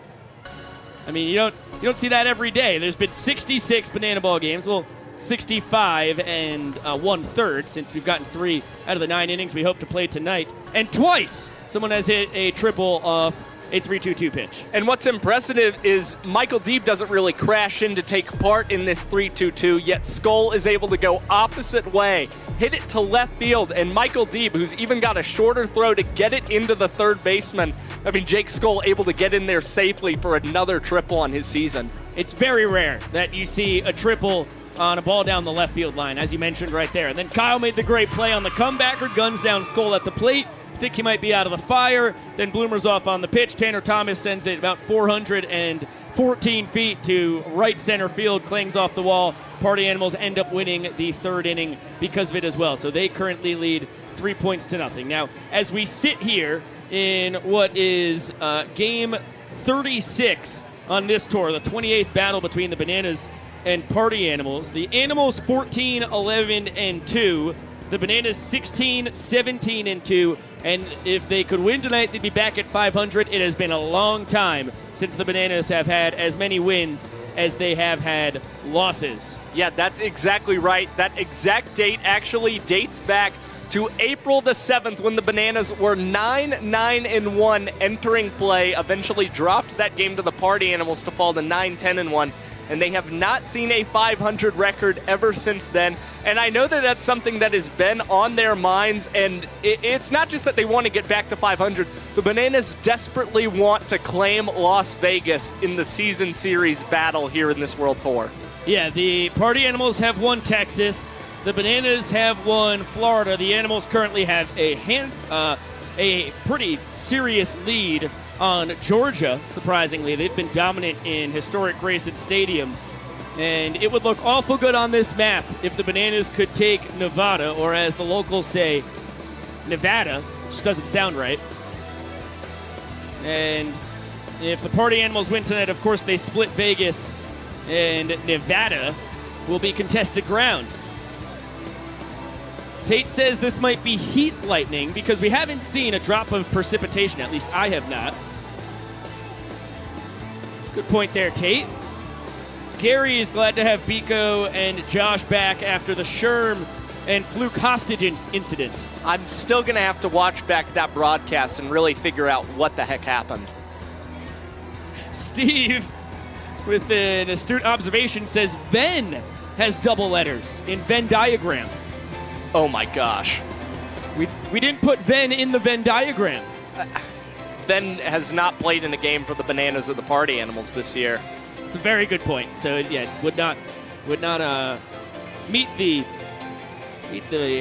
what do you need to get qualifications? Yeah, that's exactly what I wanted. Parameters, maybe. Ooh, yeah. Look at you with the good synonyms. Throw that in there as well. Tate wonders how Meow Wolf was, and Tate, I have to be honest, I went to, it was either Area 15 or Planet 15, one of the two, which hosts Meow Wolf, and I was really excited to see it. And then we got to the line. It was going to be $50 to get in, and I felt like I had a really good free look at Meow Wolf from the outside of it that was not going to cost me $50, so I didn't go in. That's a veteran move by you. Look at you, you're savvy. See, you're going to, here's how I envision this going. You know, going to hit the casino eventually. You're going to put that money you could have spent on Meow Wolf, let it ride. You're going to make the money. Like, you're going to hit it big. You're going to hit the jackpot. You're going to cash out with more money than you came in with. Right. And then you'll go see Meow Wolf. Correct. Yes, fact. That's a really good plan. I can't believe that. Savannah says, we need to get to the 7th inning. I need the buzzword for the 3 Hokas. And that's a very good point there, Savannah. I will say, I'm going to speak for my friends in the Bananas front office and our good pals over at Zappos, that if for some reason this game does not get to the 7th inning, we will give out the buzzword whenever the last inning is so that people can get their free Hokas. I mean, we're not going to put on a broadcast and not give out a pair of Hokas. That's not how we run things over here at BTV. That's not how we love people. Correct. Steve says Sherman controls the weather with only his voice. I don't like lightning. I wanna play Banana Ball. My guys, it's a barrel party. I gotta see Jason Swan. I gotta see him hit, and we gotta keep attacking Kyle Lewicks. It's a really good point, Sherm. I mean, that's the reason why you want to be able to resume this weather. Can you please comment on the claim that Steve makes that, like Sauron from Middle Earth, you can control the weather with your voice? I'm from Long Island, and I just want to shout out Paulie's Oyster Bar. I love Paulie's Oyster Bar. They got the best oysters in town. They got good drinks, good food. Paulie's Oyster Bar. That's the place to go if you're in New York. Now, what does Paulie's Oyster Bar in Manhattan have to do with the accusation that you can control the weather with your voice, Sherm? I love playing. I really have enjoyed Las Vegas, Miko. We're going to go out to a club. We're going to have a good time. I'll bet on anybody on this team. I love my guys. I love them. That's a really good point there. Now, with the excitement and just the gravitas that you bring every time you speak. How do you survive? Does your voice not get sore, man? I'm working on an endorsement with the Halls people. You know, the guys who make the cough drops. I love cough drops. Sometimes I eat a bunch of cough drops and they're really tasty. My dad when I was growing up, he gave me. He gave me tons of cough drops growing up, and we ate cough drops together, and that's why I love him, and I love my dad. That's good. That's good. We should all love our dad, Sherm. I also love my dad, so that's a really good point by you there. Jeff wondering how much Josh is willing to invest at a casino before returning to Savannah. Oh, I'm fully planning on letting my first paycheck ride here in Vegas. Yeah, put it all on black. Black or red, you know. Go Dogs. Yeah, that's a very good point. It's a very good point. What happens when you're at a Georgia football game and you're getting rowdy and everyone's around you and you hear a big burly man next to you just go Dogs? I love barking at the games. I've barked at more Florida fans than you'd expect. What do you think the number's at this point in your life? Oh gosh, Vegas odds, over under. You bet the over if they give you 50.5. Okay, I like that. It's too short to bet the under anyhow. Gary thinks that Josh was having an episode there. No, Gary, Josh actually popped out of the booth. That was Brandon Sherman in the booth, man. He was back. He popped up. He's awful quick and disappeared just like that. So that was just the Shermanator. Steve wondering if Paulie's Oyster Bar is for real. I would assume so. Sherm is an honest man. Yeah, for sure. And also, let's say that on one of the earlier appearances of Sherm on the broadcast on this tour, he did in fact shout out an Oyster Bar. I cannot remember if it was Paulie's. Do you know if it was Paulie's, Josh? Look, if I was a betting man, I would think that Sherm is very loyal to the oyster bars that he frequents. Chances are probably high it was Paulie's Oyster Bar. I think it was in Daytona. He had a great night on the mound. He came up in the booth. He was jersey-less. It's probably like 7th, 8th inning, somewhere around there.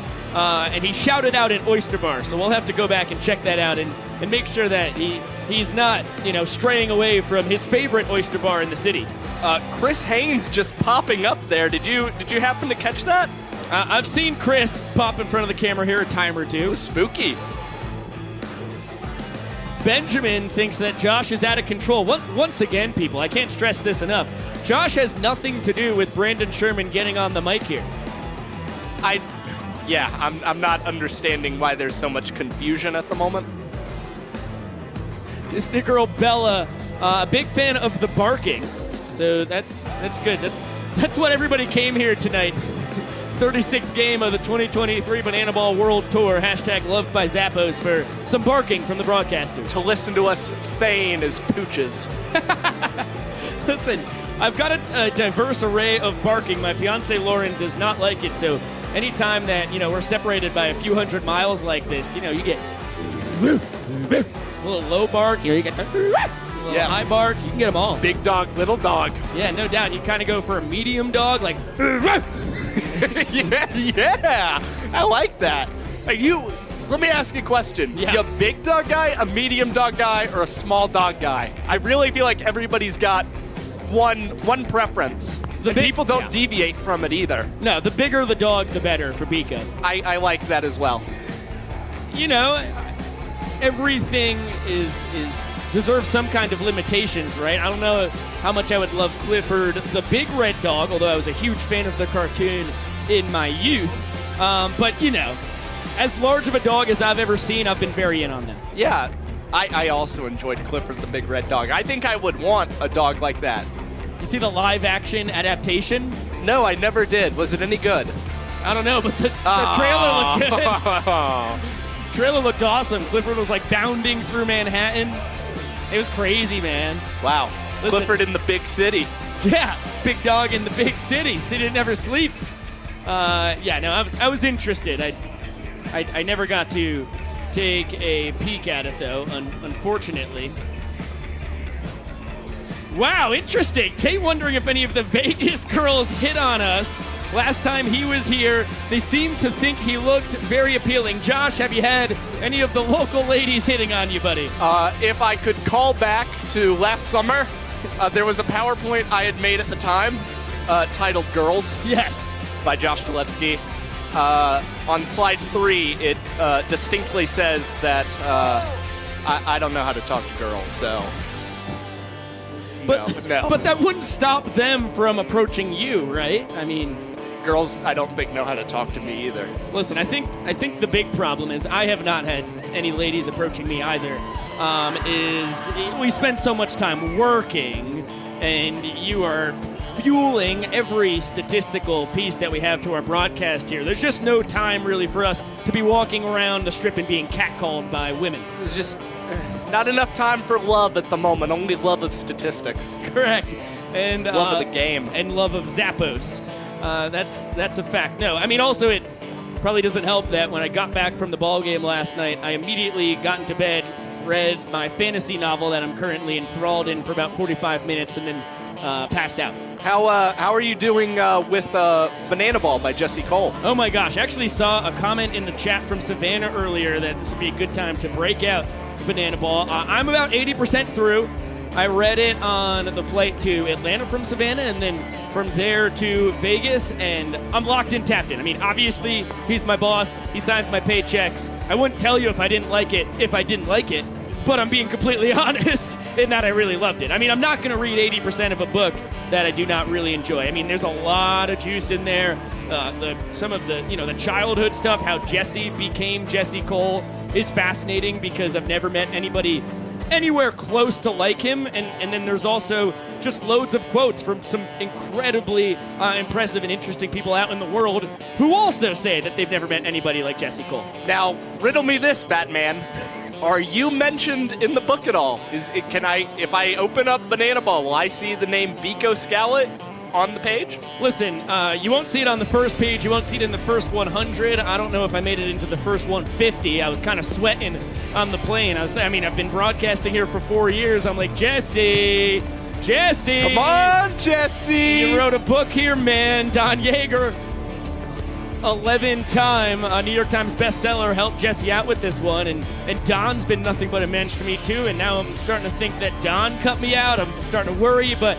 yes, once we finally got to the creation of Banana Ball and the 2022 tryout for our previous tour, Biko got a couple mentions. He's talked about how I was wrestling pitchers while interviewing them in the locker room and some other shenanigans as such. Atta boy, atta kid, atta will. Good to hear. Yeah. Shout out Reginald Horton, the hardest working man in sports. Gary is accusing us of quote-unquote working. And I mean, I guess reading 45 minutes of fantasy novel last night was not work, but we've all got to reset the brain in whatever way we can,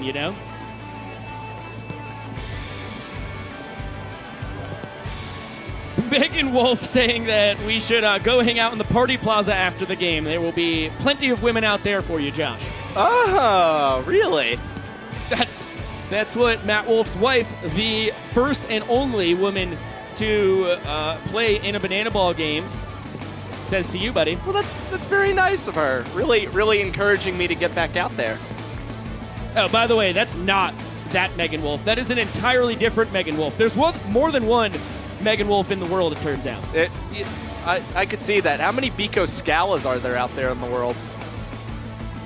I've never met another, but there's over 8 billion people on the planet. There's got to be one. I think your best chance is popping over to the continent of Africa, where there are a lot more people named after Stephen Biko than over here in North America.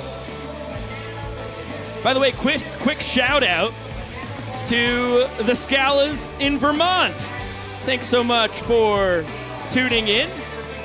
Usually don't get to check the phone too often. I got a text from my cousin Caitlin that her and my Uncle Mike are watching on the broadcast, and we're fired up for that. Now we've got, looks like a little impromptu magic in the stadium.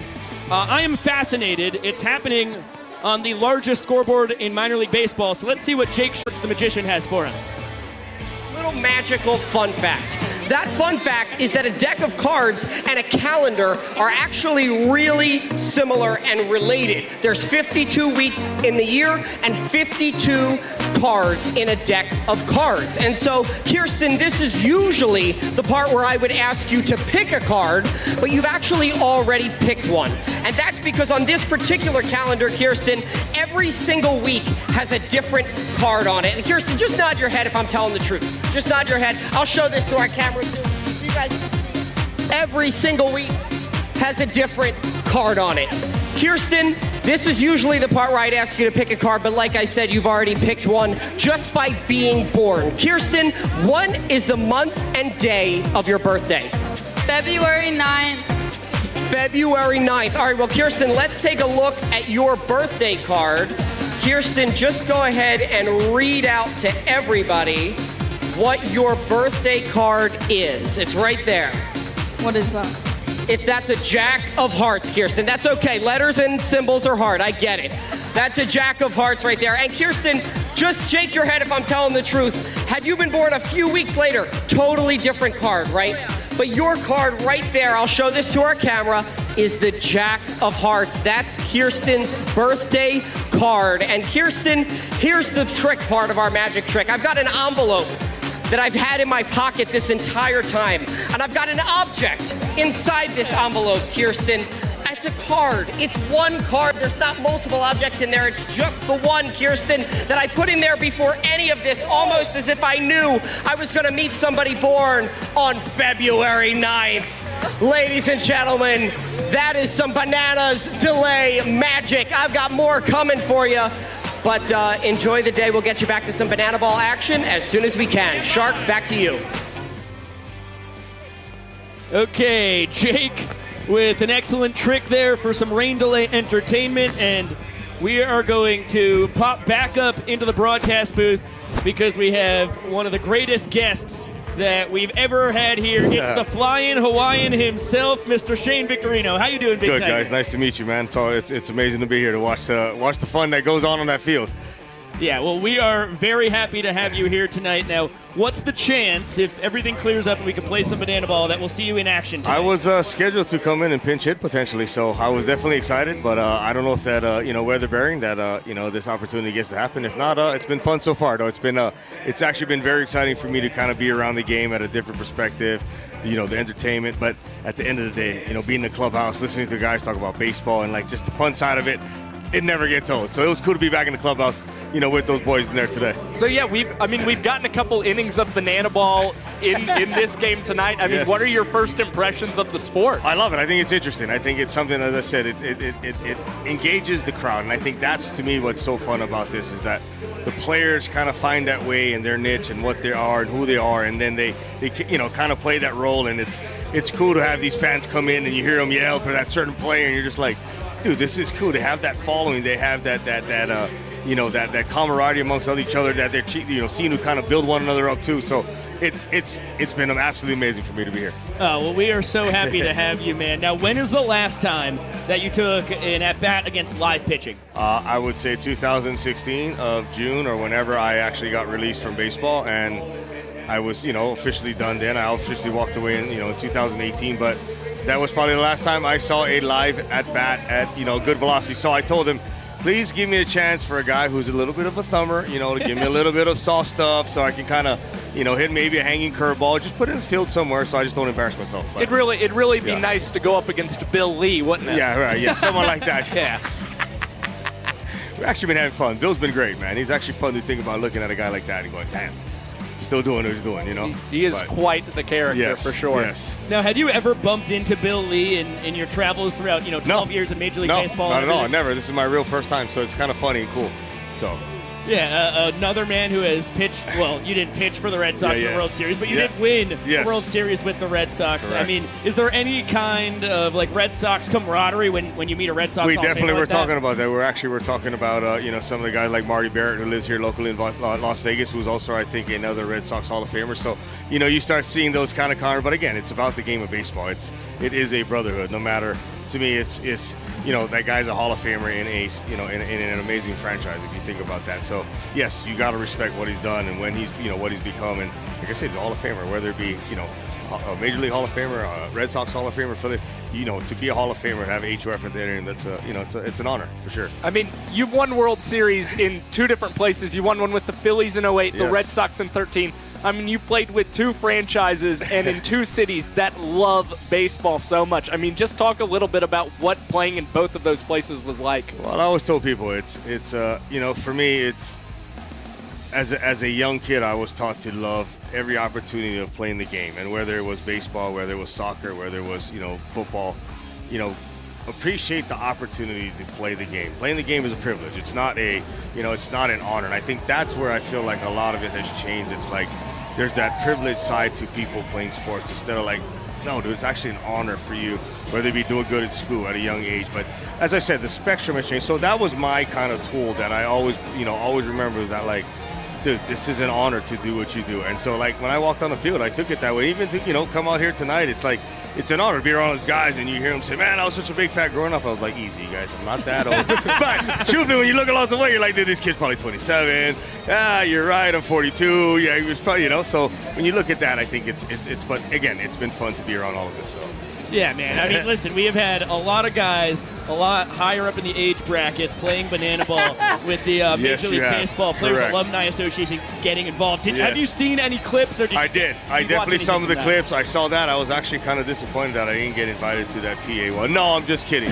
I am just joking. No, I saw that. I thought it was fun. And then, not only that, PV came out, former teammate. I got to spend some time with them, when we did our reunion in Boston and, listen to them talk about, banana ball and like, dude, it's fun and, breaking down the rules for me. And I was like, hey, man, they're coming to Vegas. So I said, Johnny, can you connect me with Jesse? I'd love to come. I'd love to kind of check it out, just kind of see what it's all about. And again, it's been fun, man. It's what they have here. I think it's great. Again, it's about the fans. And I think about, like, when I was in the minor leagues, like a lot of that growing, playing that baseball at that what I called minor league level, when I did do it, it was like the game was really built around the fans and whether it be a something going on in the stands that night in between innings, or the San Diego chicken, or you had the zippers, what are those things, those they were like blow-up dolls, and they went around and they just, you guys weren't even around. That's my point. You guys are still too little. But they had these things in the minor league. So when you look at what's happening now and creating entertainment around the business, or around baseball, I think it's actually great. So it's funny. You guys don't even know. You guys are so young. Do you guys know what the San Diego chicken is? Oh, I'm the mascot. We're well versed in San Diego. Okay. What about dude? What were they called? They blew up. They were like blow-up dolls, and they had like King Graffy. They had all these fun, like, characters, basically, like animals based around baseball players. And they had, like, King Griffey was a king giraffe, and it was like a giraffe that came out. But it's like they entertain the crowd in between innings. And this is a amplified aspect of it, but it's an awesome watch, so. Yeah, we'll have to look into that. You guys have to. Books. I'm going to go find it, and I'm going to send it to you guys. I mean, listen, you've got a couple diehard baseball fans here. This guy could tell you every World Series champ and MVP dating back to, 71? Something like that. Yeah. So, we respect our history. I get it. Even if we've only been around since the 90s. 90s. Oh, man. I've got to tell you, those late 2000s Phillies teams are burned into my brain. You guys used to beat up on the Braves all the time. Oh, man. Were you a Braves fan? Yeah. Oh, man. I was a Braves fan, too. Wow. I grew up a Braves fan. TBS. Growing up in Hawaii, TBS at 2:30 every day. Game was going, I'd come home from school, I'd flip on the TV, and I just would watch, the Braves back in the heyday. So, but again, here we are, full circle, as I said, being here to watch. Did you have a favorite player growing up? No, I liked like Deion Sanders. I liked him because he was just fast, and I kind of, I felt like his speed just changed every aspect of the game. So like, I kind of felt like I had that tangible, or speed was my game, and I was like, I could change a game with, at any point. So, a guy like that. But a two-sport athlete, I wanted to be like that, but obviously I chose baseball. You actually are in company with Deion in a sense. You both led the National League in triples. Right, everybody. Yes, we have. That is. I like that. How many did I have? How many years in the military? You had 11 one year, and you had 17 another. 15 years. 16. I think it was 16 and 11, correct.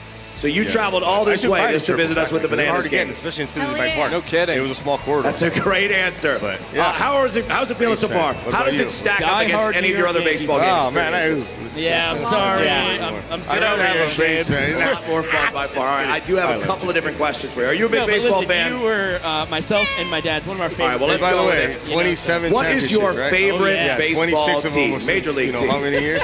2000. You weren't even born. Yeah, okay. So from 2000, you have one. Listen, I like from that 2000 answer. to All right, 2023. Marvel I was DC? born in '96, so I came in for we got 4 and 5 years. And you know what year that was? Pumping away. And you know What is your favorite baseball the movie? last 20 years?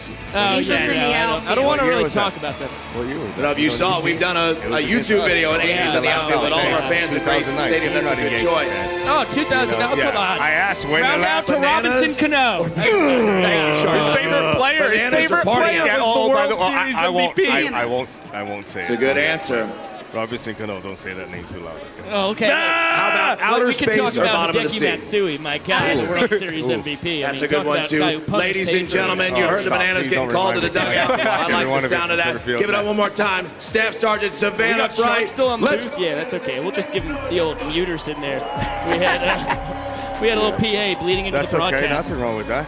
Now, listen, Shane, it's the world gets smaller every Yes, day that we're it in it, does. right? So you were an incredible four-sport athlete growing up in Yes, I Hawaii. was. And have you gotten to meet Breland Almadova on the Party Animals, who was a phenomenal four-sport? I did. Yes. I got to meet along the way. In fact, when he was in the minor leagues, we had our our runnings together. And when I heard he was here, I thought that that was pretty cool. That at least again you get to continue to play the game.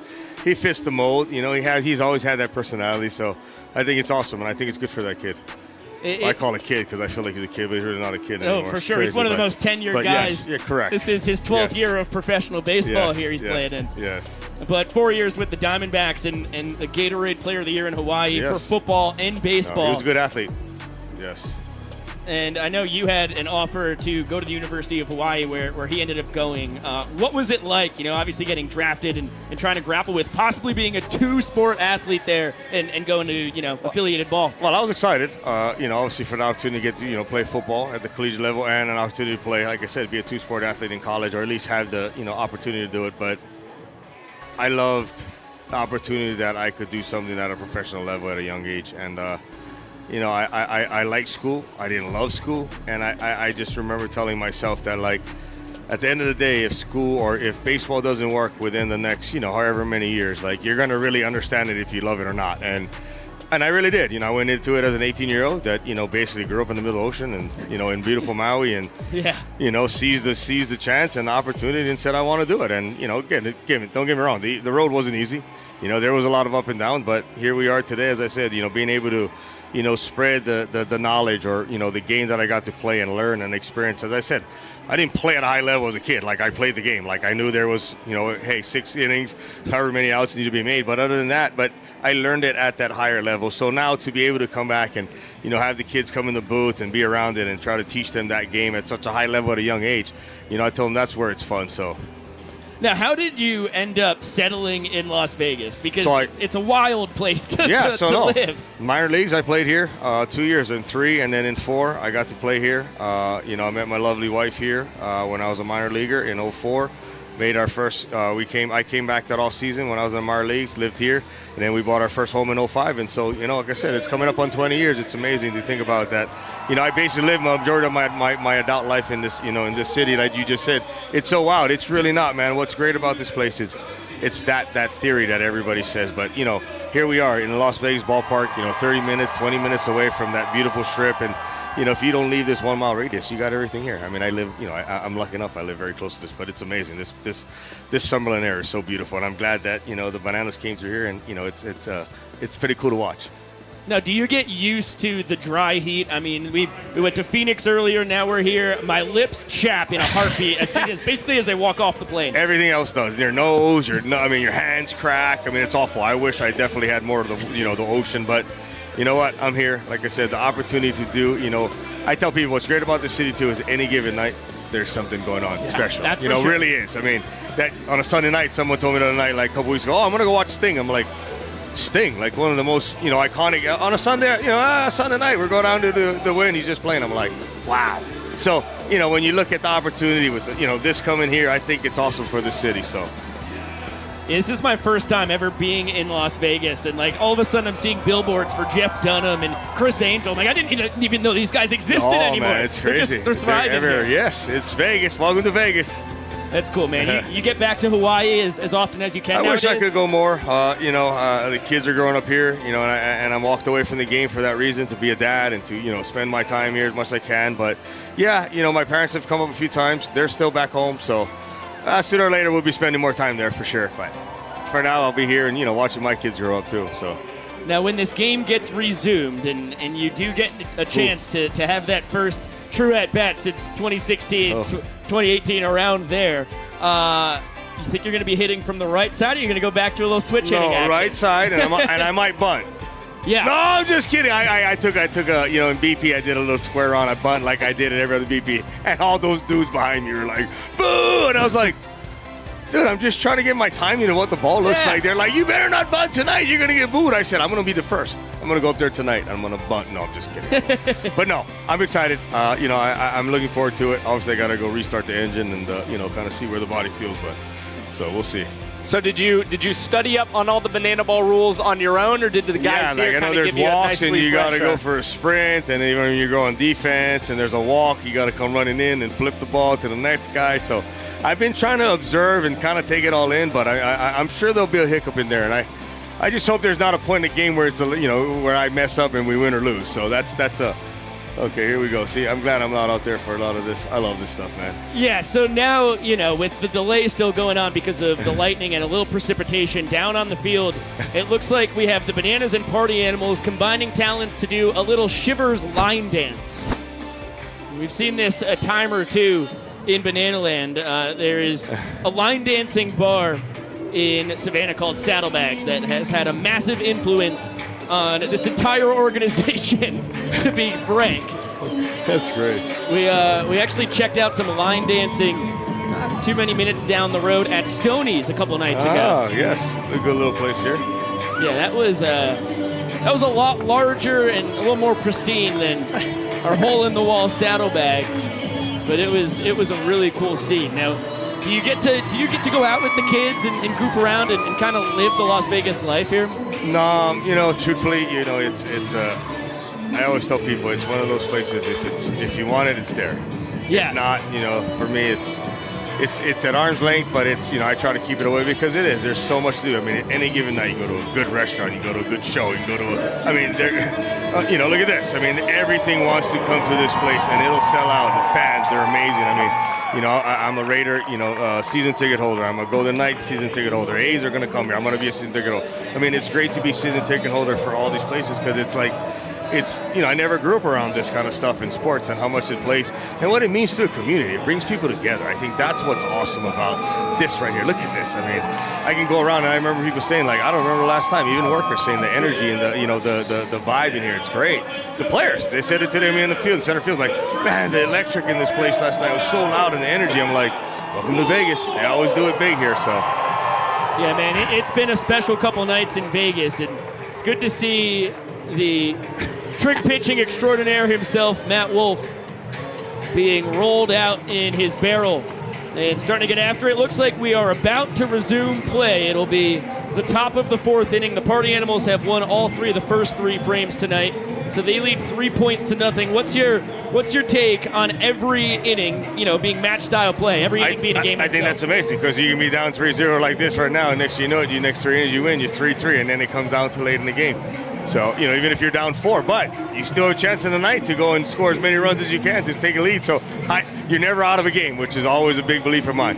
You figured the game out quickly, Shane. Yeah, man, it's tough to get blown out in Banana Ball. Yes, for sure. With the 2-hour time limit and everything, Yeah. I mean, that's what it is. It's a non-stop entertainment bonanza from start to finish. So we're so happy to have you be a part of it, man. So you want to hang out up here in the booth for a half inning, call some Banana Ball, and then we'll let you get back down to the people? Yeah, it works for me. All right, we appreciate it, man. Yes.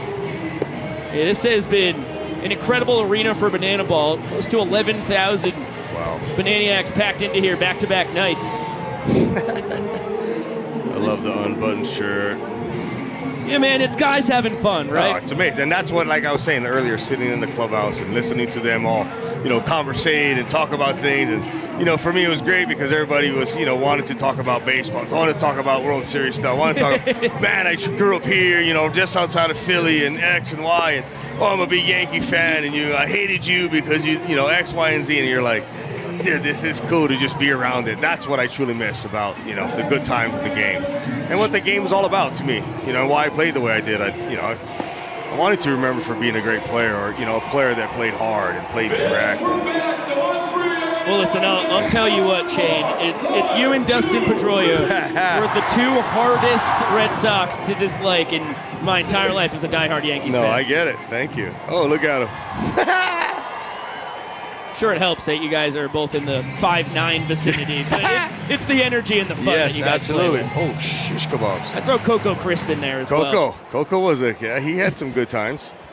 It's a fact. Okay, so Jason Swan leading off the top of the fourth, and Vincent Chapman calls time to dust off the plate now. He's looking around at the full capacity Las Vegas ballpark, discarding his mask, and boy, he is putting forth an emotional performance here. Do it, Jay. Okay. Little change of tempo. Some Celine Dion into some twerking and whatever that was. Do you think Cowboy Joe West could pull off things like that? Cowboy Joe, no chance. Good call, though. Good call right there. You nailed that one. And for many of you that don't know Cowboy Joe, boy, was he a beauty. Oh, boy. Joe West, what a beauty. Swanee 0 for 1. Popped out to first, and this one popped towards the fans. Could be caught. It is not. See, that's what I need right there. I need a trick pitcher throwing that little flipper in there between the legs. I might have a chance. Like that. Oh, my God. Right at the bottom of the knees. 1-2 now on Swanee. Wolf kicks over his barrel, fires a heater up and out. The energy level it takes to do that. My goodness. There, that's what I need right there. That ball lined over the leap of Hosley and cut off in right by a tumbling Noah Bridges. Swan's trying to make it 2 bags. He's going to do it. Hustle double for Jason Swan.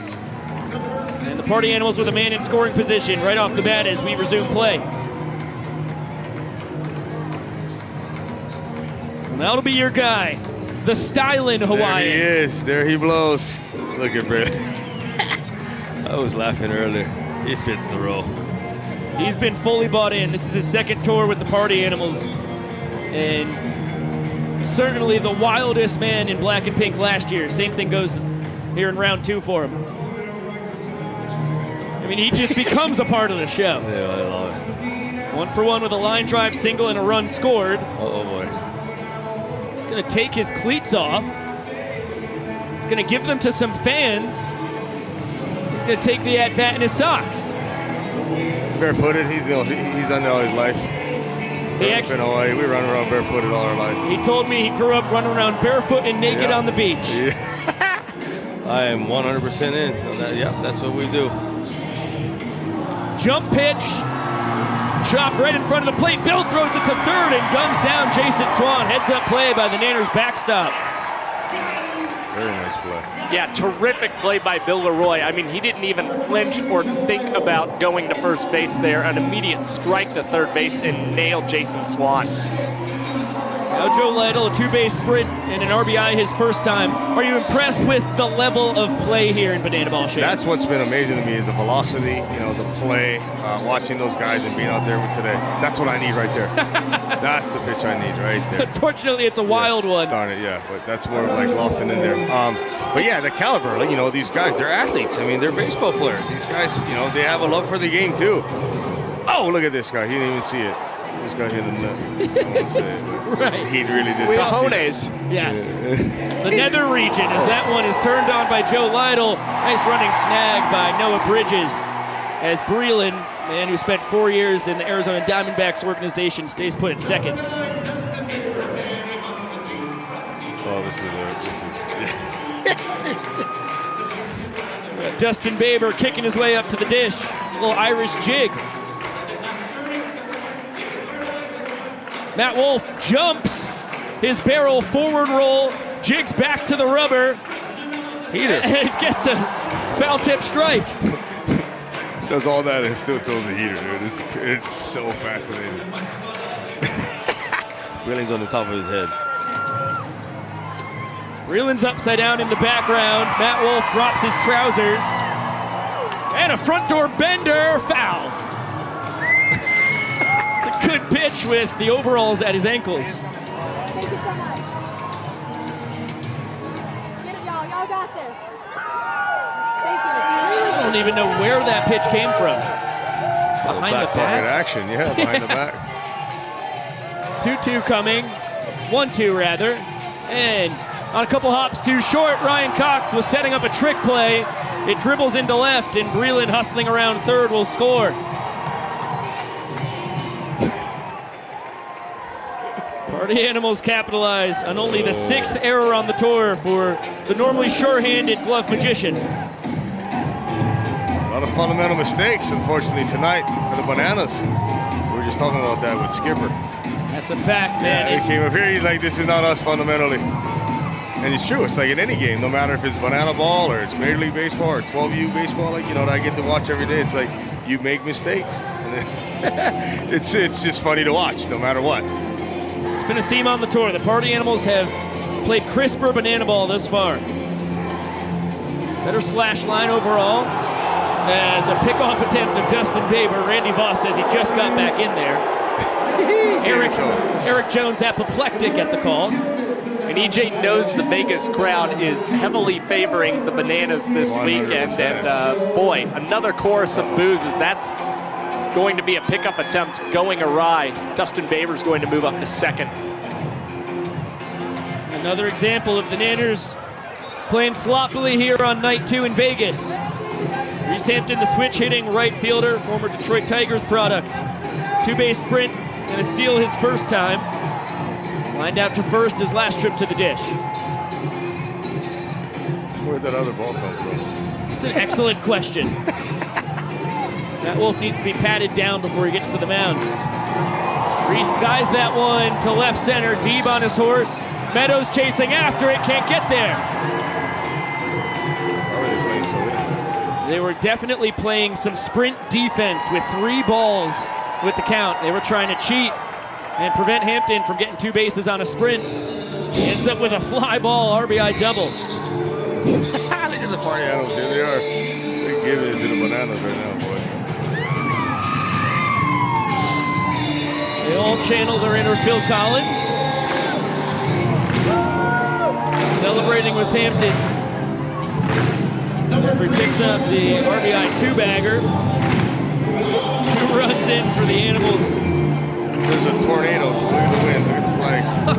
Why would you play in with the wind like that? Yeah, they are blowing straight out to right. Jesus. Lift and separate. Get the hat.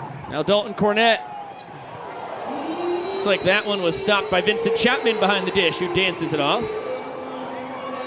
Did Wolfie hurt himself? Pitcher?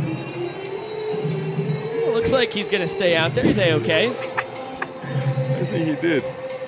Oklahoma City firefighter and EMS man as that one chopped back through up the middle. Hampton racing around third base. Meadows bobbles it. RBI single for DC3, who's now 1 for 3 on the night, and a 3-run top of the 4th inning for the Animals. Greatest thing about banana ball, you can come back. It's a fact. That's the greatest part about this. By the way, for anybody keeping track at home, none of these runs earned. Inning should have been over. Ryan Cox trying to set up a trick play. Made a rare error on a hot shot to him from Dustin Baber. And the Party Animals have pounced. Now it's Jake Skoll, 15th overall pick back in 2010 by the Texas Rangers. 5 years in their organization, 2 with the New York Yankees. 1-1 from Wolf. Just misses. Now Shane, We've got some bets going on here behind the scenes. What will your walk-up song be tonight? Because I've got money on Three Little Birds. Is that staying in Boston? Yeah, I think it'll come back tonight. They want to play it. I said, Let's okay. go. This one's skied. Oh my gosh. This is turning into a blooper reel for the Nanners. Ryan Cox can't catch the homer in an elevator shaft. And the inning continues. And the snowball keeps on rolling. Just as we were talking about how incredibly skilled all of the players are on the field. As we preached it, and give them their praise. The wind's not helping tonight. This is definitely conditions that's going to be a little different. So it's a good point. It might be just an at-bat versus a defensive, aspect to this. I was excited to probably play a little bit of center field, but might be dreading it a little bit now. I'm watching Meadows out there have a little fun, so I might let him. Generous call there for Vincent Chapman. 0-2 count on Bryson Bloomer. 1 for 2 with an RBI single and a run scored. And that one all the way to the backstop. Skoll will take second as Cornette stays put at third. Another wild pitch from Matt Wolf. 2 coming to the Party Animals third baseman. That's going to leave a mark. That's not fun. No, not at all. Not off your front foot. Yep, keep the dance moves going. This is a big boy right here, too. He hit that line drive with the middle first inning. That ball driven out to right center. Meadows chasing after it. It's going to one-hop the wall, actually over it, right into the pool area. Bounces over the drink as well. 2-run double for the tour leader in Ribeyes, who has his second and third of the night. Now 33 overall. And a 5 spot for the Animals, all of them unearned as the Bananas defense has failed Matt Wolf.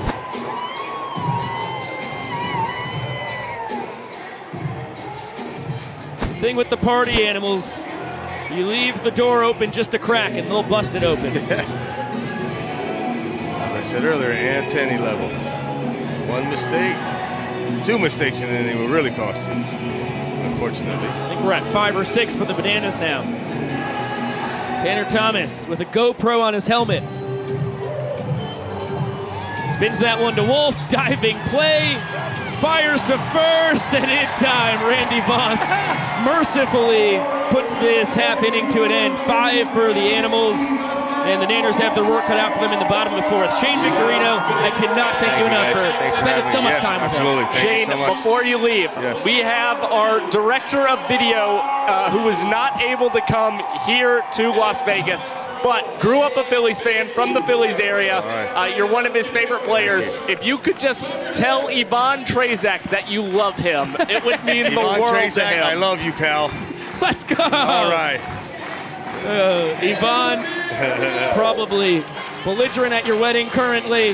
This will be a good thing to watch. Congratulations, absolutely. Awesome. Thank you so much again, Shane. Thank you, guys. Have a great one. Thank you so much. You too, man. It'll be really fun to see what the Flying Hawaiian can do for the Bananas later tonight.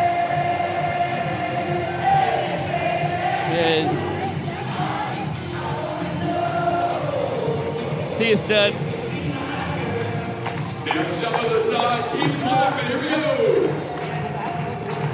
What a lifelong moment there for our good buddy Ivan Trezak. Yeah, I'm glad that that's going to be documented for the rest of time for him. Just to know he's earned the love and admiration of the Flying Hawaiian. World Series champ, man. That's a legend forever in Philadelphia. 12 years in Major League Baseball. I meant it when I told him that. One of my favorite players to watch growing up, even begrudgingly when he won the World Series with the Red Sox in 2013. He's just a gamer. Guy who grinded, switch hit his whole career until injuries prevented him from really being able to swing 100% from the left side.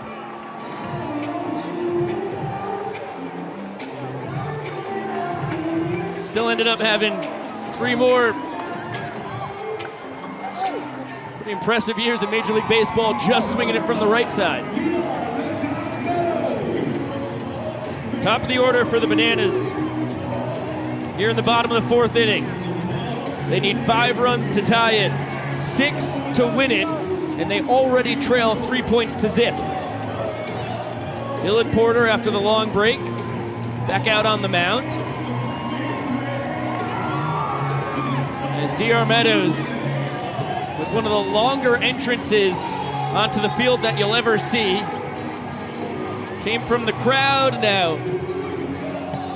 Catches a helmet, snags his bat, and we're ready for battle here in the bottom of the 4th. You know, to jump back into our YouTube comment section for a second, I'm really not sure that our fan Michael Wood anticipated this many runs being scored. It's a lot of $5 bills coming the chat's way. We appreciate the bold claim and then backing it up, Michael. That one tapped to Porter between the legs, his 2nd trick play of the night, 4th on the tour. Boy, while the Bananas have not been sharp, Porter and the Party Animals are certainly putting on a show for this full-capacity Vegas crowd. Yeah, and Dylan Porter, to his credit, started this year's World Tour very strong against the Bananas.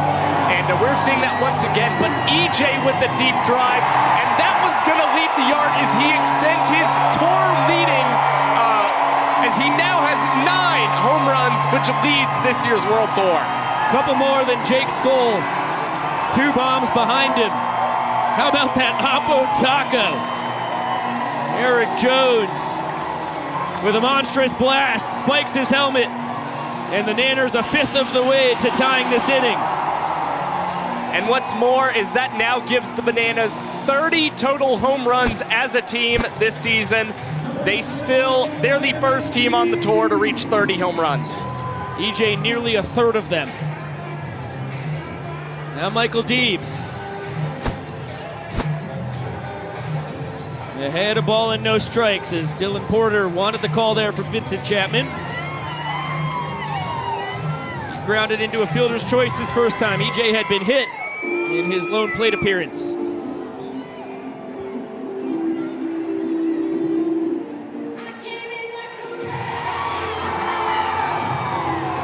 Change up and out, 2-1 count on the Nanners left fielder. Maceo at the tail end of his famous wrecking ball dance. This one fouled into the stands. Could be caught. It is not snagged on the fly. All of a sudden, umpires galore in the stands saying no catch, no catch. 2-2 off the netting.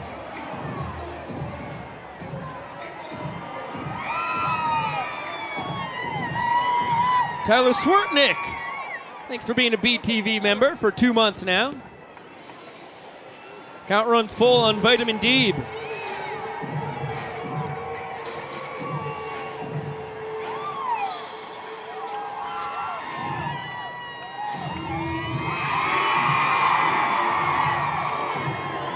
Payoff pitch. That one, hot shot, taking it for right field. And the Bananas continue to show signs of life here in the bottom of the 4th. Yeah, and after a rain delay for this long, or should I say lightning delay, I mean, Dylan Porter's coming back out into this game a little rusty. He probably didn't have an opportunity to get too loose before coming back out here to pitch. And so that's a really difficult situation. I mean, we saw Kyle Lewis decide not to come back into this game, and instead the Bananas opting to go with Matt Wolf. Swanee to second, back to first, not in time. Dan Oberst still not 100% healed from yanking his hamstring in Kansas City a couple weekends ago. Still able to beat out what would have been a really nice double play turn by the Party Animals. Dan flew out his first time.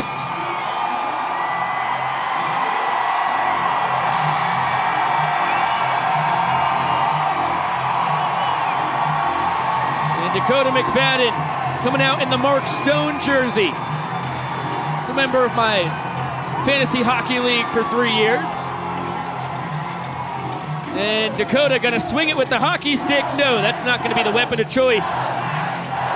Throws away the stick as well as the gloves and gets a hunk of lumber. Much better tool for the job. Count 1-1 as the heater just misses down and out. A Go Knights Go chant reverberating around Las Vegas ballpark. And I'm not sure I've ever heard a crowd get so into a batter walk-up here in Banana Ball. Wow! They're fired up. Their Knights are up a game on the Dallas Stars in the Western Conference Championship. 3 wins away from making their second ever franchise Stanley Cup appearance. Fell to the Washington Capitals back in 2018. Bender just misses the outside corner. Porter furious once again. And Vincent Chapman responding to him. 2-2 to D-Mac, who homered last night. With one of his host families in the stands. Who would have thunk it? And ready for the heater. Fouls it straight back. I'll tell you who would have thunk it. Our good buddy Kyle Lewigs, my best friend. That's a fact. Just keep rubbing it in my face, Josh. Another 2-2. And the Go Knights Go chant. Getting a second wind.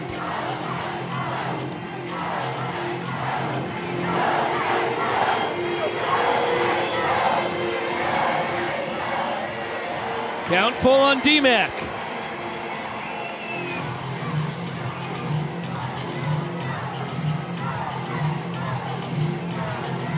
Oberstall first, payoff. Cut on and missed. Porter gets him chasing, he's fired up. Thought he should have had the strikeout a few pitches earlier. Still gets the K. The Party Animals win the 4th inning 5-1. They lead the ball game 4 points to 0. Here's the beauty of Banana Ball, though, Biko. We still have 5 innings to go. The Bananas could definitely win the next 4 innings, tie this game up, and then the 9th inning, you have no idea what happens when every run counts as a point. Another look at the strikeout of McFadden. Let's throw it down to the young professor. Brand new promotion, the Family Tumble.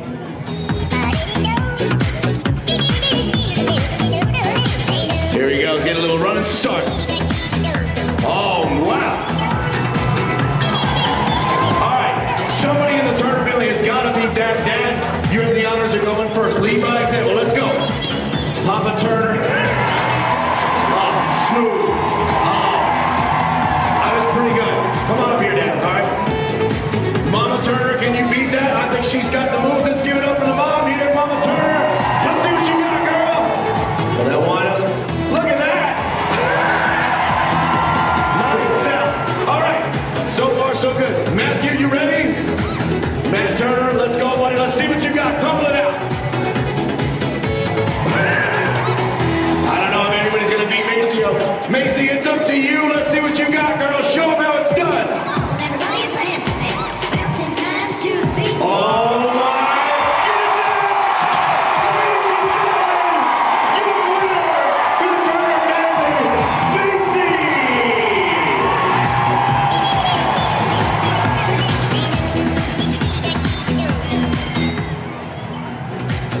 Number 11, Chase Acuff. Christian Dearman, Mr. Electric. The 3rd man to toe the slab for the Nanners tonight. Front door bender. Doesn't catch the zone. Chase Acuff leading off. The top of the 5th inning. And finds the 6-hole. Party Animal shortstop 1 for 3 on the night. Now to the 7th spot in the order in Jason Swan. Pop out in a single so far tonight. How about this for Chase Acuff? That now extends his hit streak to 10 consecutive games, and it's been a quiet 10-game hit streak now for Chase, but he's been very consistent as of late for the Party Animals. Base knock, 2nd of the night for Jason Swan. All of a sudden, 2 on and nobody gone. 53.5 minutes to go on our clock in the stadium. On the broadcast, we're about 15 seconds ahead of that. Figure out that conundrum if the timing ends up being important as this thing gets later into the affair. Reland Almadova, extra hitter. For 2 on the day.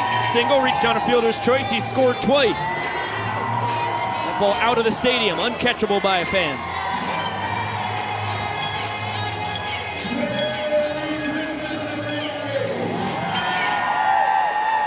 This one could be snagged. No, just barely reaches the roof. You sure that's not a concourse? It's the roof defending a concourse, some could say. He's trying to make a self-deprecating joke. It's okay. Just right over my head. Whoosh. Just thinking back to kind of mistakes I've made in my life, calling things a concourse. That one barehanded by Dearman to throw up the first base line and into right field. Acuff scores from second. Swanee over to third. And an ugly night for the Nanners. Just gets worse. On the bright side for Christian Dearman, because he committed the error, that run unearned. Bunts are illegal in banana ball. Nothing wrong with a swinging bunt, though. Party Animals on the corners. 1-0 count on Joe Lytle. 2-base sprint and a ribeye. Lined out to right his last time up. Cranks that one to left center. Meadows on his horse, diving attempt, he can't hold on to the ball. It ricochets to Michael Deeb. Swan scores easily. It's going to be a blistering RBI single for Lytle. His second stake of the night, 21st on the tour. And after scoring 5 in the 4th, 1 in the 3rd and 2nd, 2 in the 1st. Party Animals have 2 already here in the 5th. 2 men on, still nobody out. It's really only so long you can keep those Party Animals bats quiet. It always seems to be when they're only able to plate 3 or 4 runs, the next game they're going double digits on the Bananas. Really nice righty on righty changeup from Dearman. Got 1 and 2 on the Party Animals second baseman. Fabro for 2 on the night, has reached on an error and scored a run. Dearman in his 5th campaign with the Bananas, 3 collegiately, year 2 as a pro now. 2021 Coastal Plain League champion. 2021 Breakfast Bowl Banana at that. That ball laced out to right center. DR diving attempt. This time he's got it. Second time's a charm. Superman snag by the doctor. Yeah, that was a beautiful catch by DR Meadows. An excellent jump. You saw him almost come up with that catch of Lytle, but here DR ranging over to the right side of the field. Full extension grab. What a play, getting the first out here in this inning. You'll most definitely see that in the top play category of the Ripe Rundown for the month of May. My co-host Kyle Lewis only went 3 innings tonight. Matt Wolf through the 4th inning. Now Dearman battling here in the 5th as Reese Hampton sprays it towards the fans. Not caught. He was a victim. The fans catching foul balls twice last night. First time in banana ball history, 1 hitter in a game has fouled out to fans multiple times. Now 0-2 on the switch hitting right fielder. 1 for 2 on the night. An RBI double and a run scored, as well as a 2-base sprint. It's going to be a fielder's choice. Not a chance in the world to double up Reese Lightning. Lytle taking off the bags, and 2 down, men on the corners now.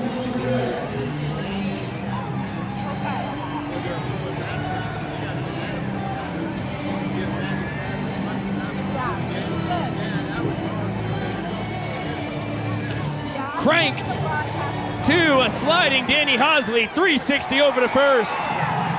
Boy, that kid makes it look easy. Yeah, he just continues to get more and more comfortable at second base, whether he's making trick plays or stellar gems like that one. Danny Hosley really holding down that position nicely for the Bananas. Good damage control by Christian Dearman, thanks to sparkling plays from his second baseman and center fielder. And only 2 runs for the Party Animals. In the top of the 5th, Nanners need 2 to tie it, 3 to win it. And it is Wheel of Unfortunate time here in the Neon City. No whammy, no whammy, no whammy, no whammy. 5 gift members. Yeah, that's right. You look good enough to me, right? Yeah, I'm okay with that. Okay. Come on, big money. Oh, 10 gift members. Oh, man, we are spreading the wealth here in Vegas. Time to hit the slots tonight, Josh. I'm feeling lucky. No kidding, man. Wow, that was the first time ever in the Wheel of Unfortunate history that more than 5 gift members have been given out in one spin of the wheel. I'm going to make sure to track that in our spreadsheets going forward. Yes, the Wheel of Unfortunate Banana Ball Analytics. By the way, 2 spins of the wheel, but 1 night of spinning the wheel, 1 wheel spinning session would have been the correct way to drop that nugget. 1 spinny boy. Perfect. It's an official stat now. Jake Lialios relieves Dylan Porter. You get a hard-throwing righty, taking over for a hard-throwing righty. Man out of Tucson. Fires gas to Jackson Olsen. It's fouled straight back. 6-7-8 for the Bananas. Their third baseman struck out swinging his first time. More gas and a quick 0-2 count. Porter ends up going 4 innings. 1 run, it was earned, while picking up 3 strikeouts. Good outing from DP. The bender served out into shallow left center, racing in and making the sliding snag is Tanner Thomas. And with style, 1 away here in the bottom of the 5th. Yeah, definitely give Tanner Thomas some points for style as you see him coming in, sliding, and making a great play. Arms extending to the crowd like, are you not entertained? Come on, Tanner Thomas. Like Russell Crowe in the Best Picture winning masterpiece Gladiator. The 2000, Josh? Feels like 2000. Yes. Yeah, correct. I think so. Turn of the century. Fact check me in the comment section if Come I moved on, it. Steve Kellogg. You should know this one. This is his wheelhouse. 1-1 on the Nano shortstop. Now 2-1 on Coxey. Grounded out to his counterpart the first time up.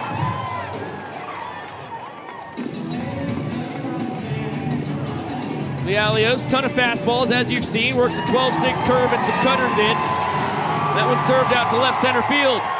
Extra bases for the glove magician. He's turning on the burners. He smells 3. And he's going to be in there with a standing triple. 3 big claps for the boys. The potential tying run for the inning comes up to the dish. And boy, Ryan Cox really heating up as of late for the Bananas. He had 2 hits last night. Before that, he had 1 in all of May. Now 3 hits in this Vegas series. And that now puts him in the lead on the Bananas for the most triples. He ties Jake Skoll, Dustin Baber, and Bryson Bloomer for the tour lead with 3 triples overall. Talk about a fearsome foursome. Now Bill Leroy. The catcher. Party Animals play the infield back. They'll trade it out for a run as the 12-6 curve bounces in front of the plate. And you know, for the Bananas, that could be all they need to really get back in this ball game is just a change of pitchers. No more Dylan Porter, who, by the way, has now earned 19 points this season, which really just speaks to the amount of run support he has continued to get when he's pitched for the Party Animals.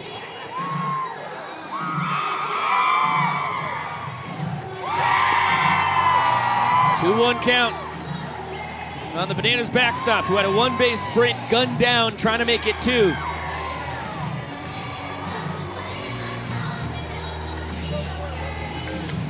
Chopper to second. Dustin Baber on the run. 360 between the legs. Dazzling trick play by Dustin Baber. Nanners score a run on it, but the Party Animals still lead the inning by a run. Here comes Jesse Cole.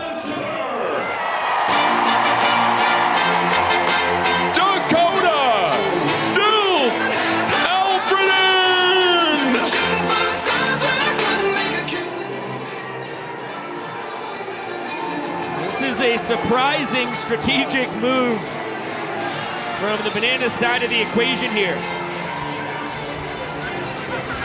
Stilts pinch hits for Danny Hosley, who has 2 homers on the tour and could easily tie this inning in one fell swoop.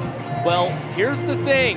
Dakota Stilts Britton told me, talking post-game in the plaza early on in the season, it's still his goal to get a home run this season, and I think he's willing to roll the dice here in Vegas.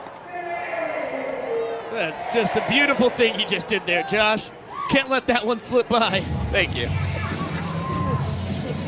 0-2 count on Stilts, and he fouls it off.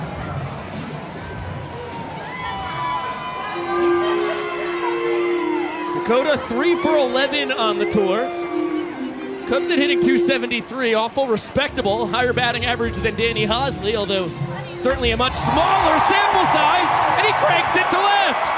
Tanner Thomas backhands it, fires it in, and shame on me for doubting the legend that is Dakota Stilts Albritton. Now 4 for 12 on the tour, he's hitting .333. And I mean, he gets all of his hits in situations where the Bananas really need them. They're trying to extend this inning. Dakota Stilts Britton gets the hit. And 2 of his other hits have been walk-ups this season. And Malachi Mitchell, pinch running, doesn't waste any time. Instantly swipes second base. He's 31 for 33, leading the tour in stolen bases. Inning tying run in scoring position, just like that. That ball laced to center. Jake Skoll is there, and that ends the fun. Nanners push a run across, but drop the inning 2-1. They've lost all 5 frames tonight and trail in the all-important points to category 5-0. Take another look at the Ryan Cox triple that started the action. Into the gap on his horse. His team leading 3rd overall. And it's time to honor all the service members, past and present. Here in a full capacity Las Vegas ballpark, we pass that on to everybody watching at home as well. And we welcome into the broadcast the man in the yellow tux, Jesse Cole. It has been all party animals tonight, but the energy once again from Las Vegas has been insane. Play and rain, and then look around, and not one fan has left. Banana Nation is unbelievable, and it's been, yes, a tale of 2 nights. Last night, Bananas, unbelievable. Tonight, the party animals, and I think that's what makes Banana Ball great. How about Dakota Stilts Albritton? Pinch hits in a huge spot, it comes through again. He is unbelievable. I'll tell you, he is working every day. I'm watching him in the cages, getting his swings in. He's working on the mound. Most improved player, but what he is doing, I don't know if there's anyone in the world doing what Dakota Stilts Albritton is doing. I'll tell you, he's become one of the most popular players, and he deserves it. I'm almost certain, with over 8 billion people on the planet, nobody else is doing what Stilts is doing. A 5-point deficit, but as we know, every run counts in the last inning. What's your prediction for our last 4 frames tonight, Jazz? Well, I'm going to tell you right now, I usually say it always comes down to the last inning, and that is the case in Banana Ball, but I'll tell you, the Bananas are going to have to win the 6th, 7th, or 8th. They're going to have to win at least 2 out of those 3 innings to pull this game off. So we'll see what happens in the 6th. We need some shutdown innings, and then see what happens in that 9th inning. All right, last thing from you. We've seen Shane Victorino slinking around the stadium. We actually got him in the broadcast booth. How cool is it to have the Flying Hawaiian a part of this? Boy, he's a guy that exemplifies what Banana Ball is all about. He's fun. He's been with the guys all day long, and maybe we'll see if he can get in some action a little bit. All right, we'll see. Thank you so much, Jesse. Thanks, my man. Love you, Big. Love you too, Jess. There goes the man in the yellow tux, owner of this here ball club, alongside his wife, Emily Cole.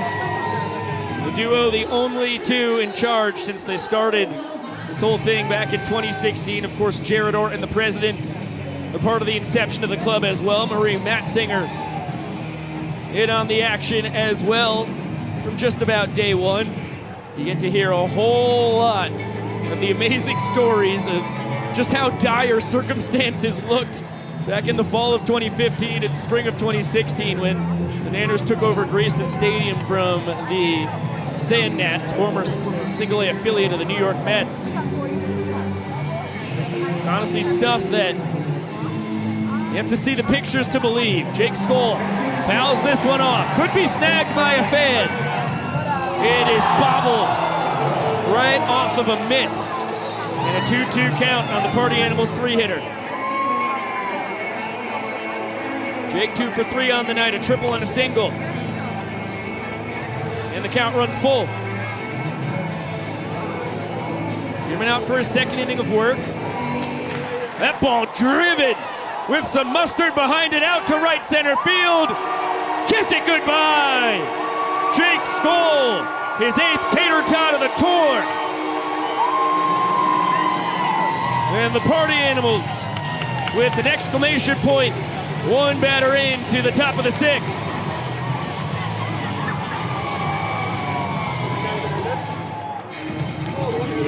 Tale as old as time. 3-2 count, you gotta come after Skoll.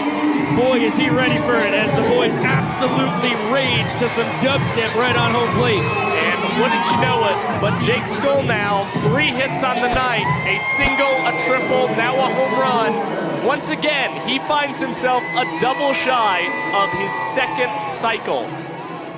There's only been one cycle in Banana Ball history. It's the guy you just saw take Dearman out over the 380-foot sign in right center. That was not a cheapie. Neither was that.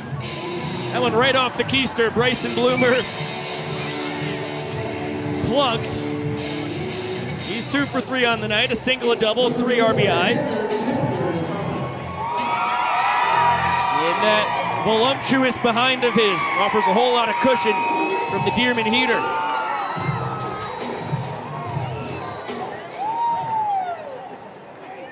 Now time called for Bill Leroy, as it looked like he took that one off the face mask.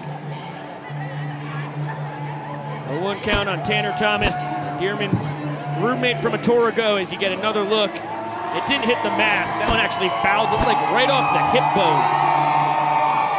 Awfully painful. Catching one of the toughest tasks in all of sports. You just get battered back there. That ball ripped down the right field line. Big time trouble. Tanner scooting around first. Bloomer's getting waved around third. Throw from Noah Bridges. Not in time, because Bill Leroy couldn't hold on to the ball. It was a beautiful one-hopper from Noah Bridges. But on applying the tag, the ball bounces right out, and as you can see on the replay, Bryson Bloomer never came close to touching home plate. But Vincent Chapman didn't see it, and they're going to count the run. 3 batters in. 2 guys have scored here in the 6th, and the 3rd man who's hit is standing on second base. I'm not sure Bill Leroy was even expecting to have that ball come his way at home plate. And by the way, credit Noah Bridges with an incredible throw nonetheless. He's a big reason why in showdowns the Bananas have consistently put him out there to be their fielder. He has arguably the best arm on the team. Tanner now 2 for 3 with a pair of 2-baggers. Picks up his 24th RBI on the tour. Incredible backhanded pick by Bill. 2-1 the count on Chase Acuff. 1 for 3, a single and a run scored. As he takes the bender to even up the count at 2-2.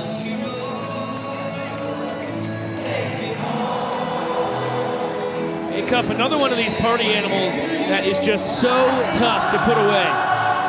He will battle and battle and battle. Not liable to leave his fate in Vincent Chapman's hands. That one hits the skee-ball-esque ramp of the mound right into the mid of Danny Hosley. Well struck, but out number 1. And how about this surprise? Jason Swan with the mic on him, stepping into the box. What's going on, guys? Appreciate you, dude. Yeah, I can hear you this time. Good, look at us go. That's up, yeah, here we go. Good blinks. What y'all think's coming? Well, that's a good cut. Oh, kind of early on that. Corners are in, so anything up the middle, you're getting a ribeye here, man. Yeah, just gotta put it in play.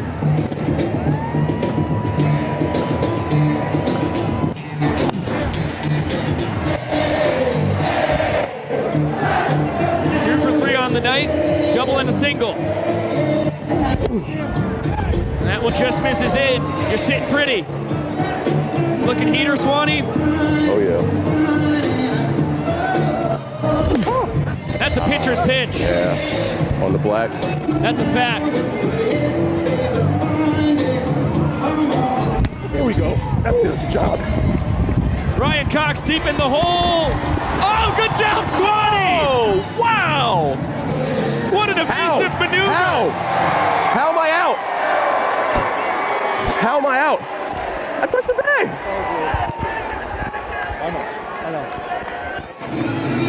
Good call, Swanee. We're going to get a conference of the umpires. I don't see how you are out either. Yeah, you're good, buddy. There we go. A little scare. There is justice in the world after all. All right. It's all right, bro. Had to get that fixed. Mic'd up? Yeah.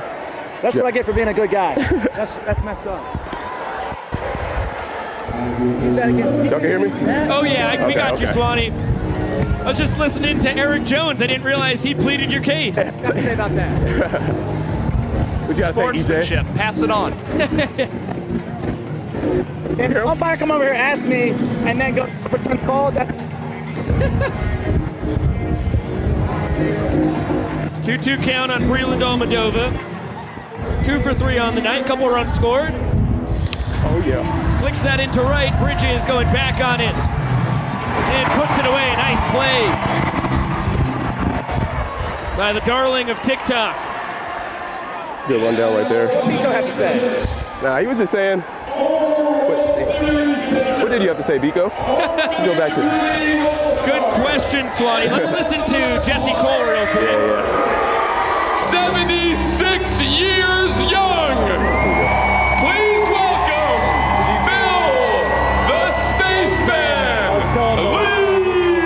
I was like jumping around. I was like giving him the cane. I was like, hey, in the pin, lefty. I did the kick. I started walking with a cane. I said, you're hitting. He's like, oh, I got it. He started kicking too. Randy, what we had on that one? You called me out, man. You called me out. No, it was the tag, so that's why I had to go check to see if Vince had seen a tag because I got blocked out. Angle, it didn't look like. Oh, I got you. Missed it. Vince, Get a better angle next time. yeah, Vincent said another outfit. That's good stuff, Swanee. It feels like I'm standing right next to him down there. It's live down here. This crowd is amazing. Yeah, what's it like to be at the center of 11,000 raging Bananiacs? Man, it's wild. Going crazy after everything. Did you hear the when D-Mac came up with the hockey? Yeah, the Cone Heights chant. We're all in on that. Man, they love it. And I love it too. We got Bill Lee, man. This is the special pinch hitter for Bill Lee, Garrett Delano. While we're in Vegas, what's the over-under? Oh, that's a great What we got question. Here? Live betting? I'm Better for first base. good about it. I got a homer. Here we go. Oh, roll over to third. Delano disappointed in himself. Jackson Olsen runs it halfway across the diamond. And that'll be out number 3. One pitch is all Bill Lee needs. Swanee, we'll let you get all your stuff and chat with you when you get back out first.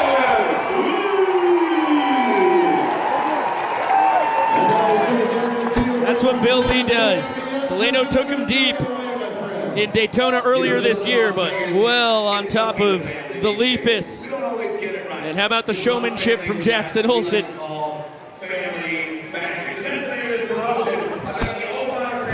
Party Animals do push 3 runs across. They've won all 6 innings. Check that, all 5 innings tonight. The scoreboard's incorrect currently.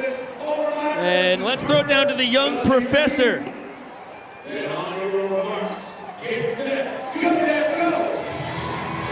Corey's in the lead. Darren's coming right up there. They're scooping up the first kid. Oh my gosh. Corey has got a tremendous lead. Getting the second kid at second base. Oh, a little bit of a slowdown. Darren's got kid number 2. This is where things get interesting. Mom's gonna come on too. They have to keep everybody off the ground. Oh, wait a second. They're both there. Corey is coming, but Darren is coming too. He's moving fast. Oh no! I hope they're okay. Ladies and gentlemen, crossing home plate. Give it up for the Overmeyer family winners of Family Bags. But give it up for the Turners. fun out here in Banana Land.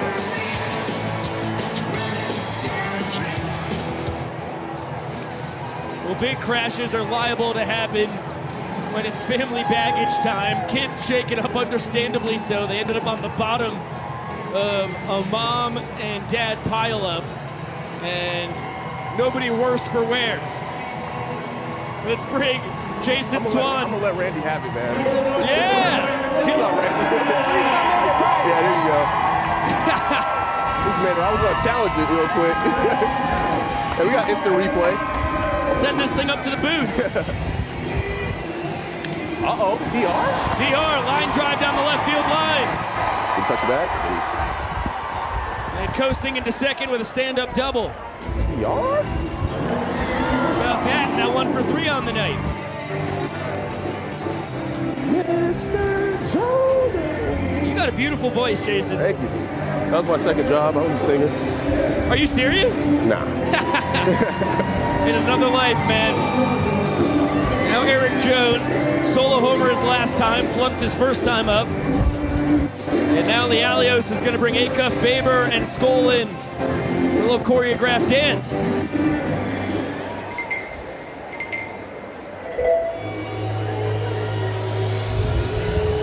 Let's see what they've got. Oh. Man, Lialios just the hips. Moves it in a mystifying way. And you are right, it is the hips. Look at these hips.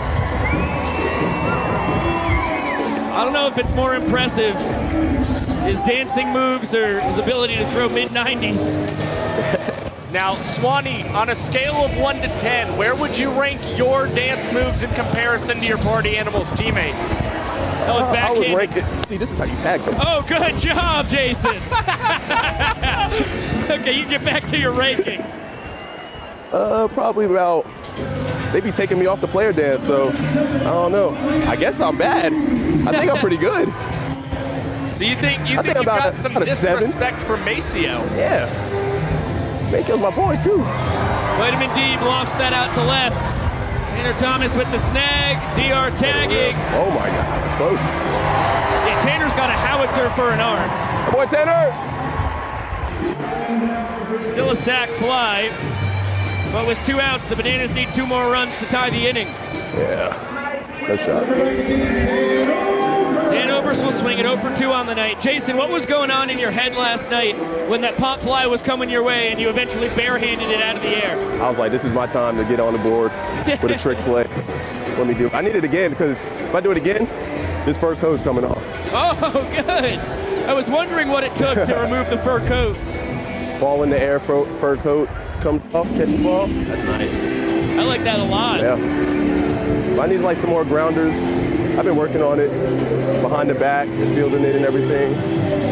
It's kind of hard at first though. But. Oh my gosh, you're halfway to your counterpart. Eric Jones only has 2 trick plays on the tour. Oh man, here we go. So you're getting there. 1 more and you'll tie him. What's Dan at? 0. Correct. 0? Okay. Not last. And Dan's got more starts at first than you do on the tour. There's Joe over there waving. Good. Chop to Acuff. And out. Smooth as silk. Jason, real quick, as you guys now lead 6-0. Does it feel like there's more on the line tonight, knowing that Nevada is hanging in the balance of this ballgame? Sorry about yesterday. Hey, that's okay, Garrett. Hey, that went viral. Yep. Swanee, I can't thank you enough for getting mic'd up, man. Thank you, man. Thank you. You're a stud. We'll do it again. Yes, sir. There goes Jason Swan. Party Animals have won all 6 innings tonight. I don't know what a Greek god looks like. Take a look at Jason Swan or Jake Lialios for those Party Animals. Didn't know you were legally allowed to build human beings like that. YMCA time here in Las Vegas Ballpark. Welcome back into the broadcast booth. Pico Scala alongside Josh Talevsky. It is the 7th inning, Josh. That means it is Hoka giveaway time. Do you, sir, remember what our magic word is this evening? I do, in fact. Our word for tonight is jackpot. The code word is, or buzzword is jackpot. Code word works as well. That was like that old game show. Anyhow, let's not talk about the game show right now. To get in the running for this free pair of Hokas, make sure you click the link in the description or in the comment section that we just posted out. You have to fill in some contact information, your name, and then put in the buzzword section, jackpot. Correct. Jackpot. I don't know why we would ever pick that. Feels kind of random, right? Doesn't have to do with our location or anything, huh? Not that I can think of, no. It's interesting. Nothing's ringing a bell. No, I guess we're just kind of grasping at straws now here with the buzzwords with Biko. But listen, jackpot. Make sure you're putting in jackpot or else you will not be entered into the giveaway. Okay, enough of our faces on the broadcast. Let's throw it back down to the field because Matt Malatesta getting loose on the bump for the Bananas. Take a look at what he's done on the tour thus far. In 17 2/3 innings, the MPI continues to creep down, now at 4 minutes and 45 seconds. 10 strikeouts compared to 17 ball, 4 sprints. Certainly not the ratio he would want, but the majority of that damage early on in the tour, he's only given up 1 run across his last 10 appearances. I mean, once upon a time when Matt Malatesta was really struggling early on in the tour, he had an MPI above 6. For him to now be at a 4 minute and 45 second mark is really phenomenal, and it feels like it's only going to get lower. He's been very efficient out there on the mound for the Bananas since the month of April. Approaching the 21-minute mark on our 2-hour timer as Dustin Baber chugs a beverage and jigs his way into the box. Bottom of the lineup for the Party Animals, and then Hampton and Cornette at the top. Baber, the second baseman, 0 for 3 on the night. Fly out, line out, reached on an E6, has scored a run.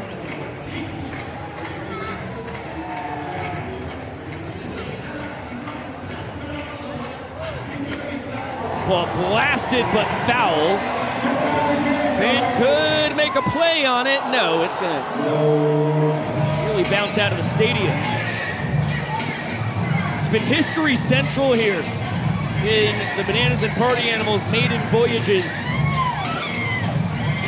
to Sin City. Another one in the books, the first Banana Ball game of all time where one team has won each of the first 6 innings. Pure dominance from the Party Animals on night 2 after losing 4-3 an evening ago. Well, they wanted it to be a takeover here in Las Vegas. We're definitely seeing it here in Game 2 tonight. Payoff pitch to Babes. Pops that one right side. EJ lets the whole world know that he's going to catch it. And a man of his word. Baber 0 for 4 on the night. Party Animals lineup turns on its head as Garrett Delano in the third base coach's box, catching a little snooze with a 6-point lead. Here's Hampton. 1 for 3 on the night. RBI double, a run scored, and a 2-base sprint.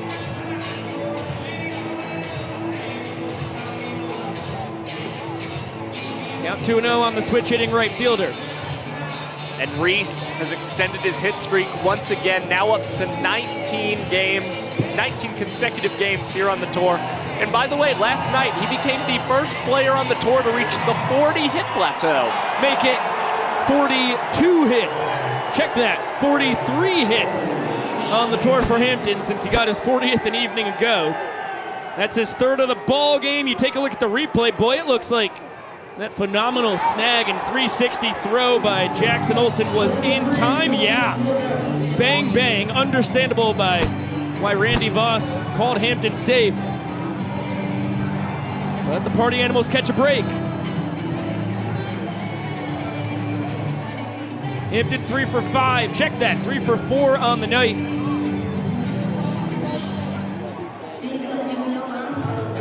Two for 4. Figured out, Biko.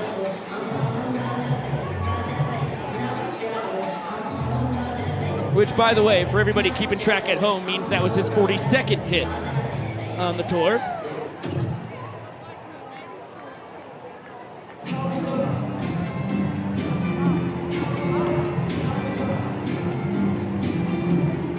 Count on Dalton Cornette. for 4 thus far. RBI single and a run scored in the 4th. Now, how about this tidbit on Dalton Cornett? Last night, he recorded only 1 hit across his night. That was his first game with only 1 singular hit since March the 18th in Sugar Land, Texas. Every game that he had recorded a hit in past that had been a multi-hit game. Just like the one he's working on tonight, now 2 for 5. Back to his nonsense.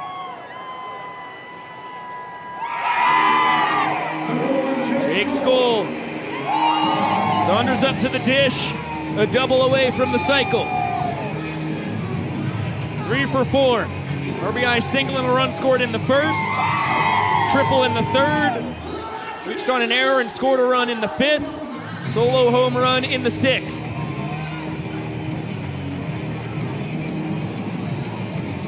And you know the double is on the mind of Jake Skoll. When he got his at-bat against Bill Lee with the chance to get that double, he was definitely thinking about it and telling everybody after that game about it. He blasts this one to dead center, but DR Meadows underneath it, backflips and makes the catch. Reese Hampton will tag for 3rd.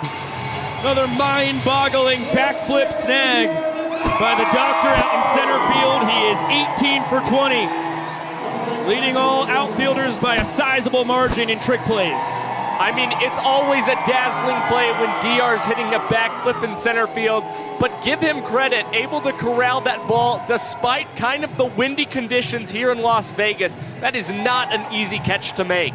Now runners at the corners with 2 down for Bryson Bloomer. Fastball down and out, 1-0. Couple 2021 Coastal Plain League champion teammates facing off. And Bloomer plunked for the 2nd time tonight, the 6th time on the tour. He ties Chase Acuff with the illustrious honor of being hit by more pitches than anybody else. And Bryson clearly not too enthused after he's been plunked for the 2nd time tonight. And what's interesting is this isn't even Bryson Bloomer's first game with multiple hit by pitches. He actually had one just a couple games ago. He's come up incredibly quick in Chase Acuff's hit-by-pitch rear-view mirror. Party Animals have scored in every inning tonight. Haven't pushed one across so far in the 7th, as that ball scorched into the Bananas dugout. Maceo Harrison and company jump out of the way. 1-1 count on Tanner Thomas. 2 for 4 with 2 doubles, a ribeye and a run scored. Nowhere to put the Party Animals left fielder as the count goes to 1-2. Malatesta, splitter specialist, to work a fastball, slider, and forkball in there as well.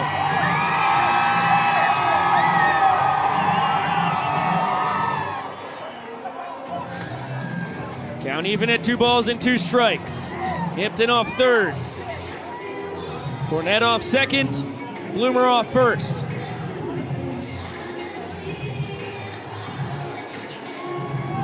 Check back on Bloomer. Good back pick attempt there from Bill Leroy. Payoff pitch coming. All 3 runners will be on the move. And it's yanked foul. Would be a huge time for a fan to make a catch. They do! It doesn't get more clutch than that. Bases loaded, 3-2 pitch. A screaming line drive and a stupendous catch by that fan. I mean, the magnitude of making a catch like that, Matt Malatesta and the rest of the Bananas absolutely thrilled that the out was made just there. That got Malatesta out of a huge jam.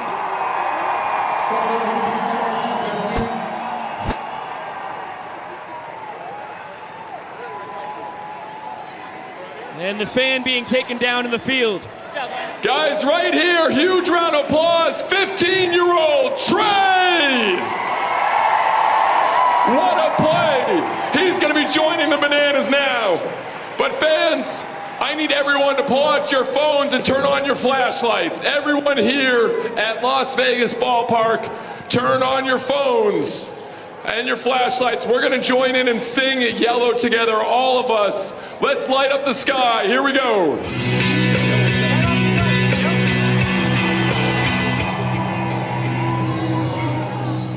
Las Vegas ballpark turning yellow here in the middle of the 7th inning.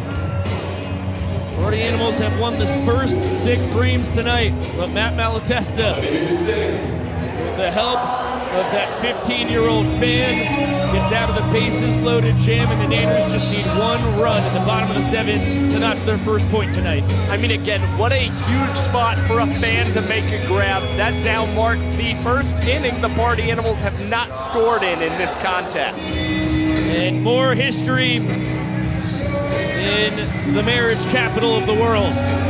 Tanner Thomas takes sole possession of the most foul out to fans in Banana Ball history. That's his 4th all time. Pretty mystifying. His 3rd on this tour. Keep it going, Banana Nation. Here we go.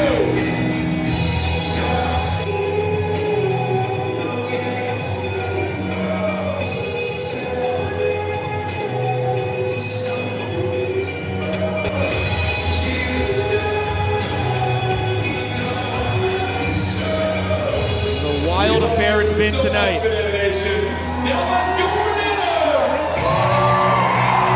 6-point deficit for the Nanners.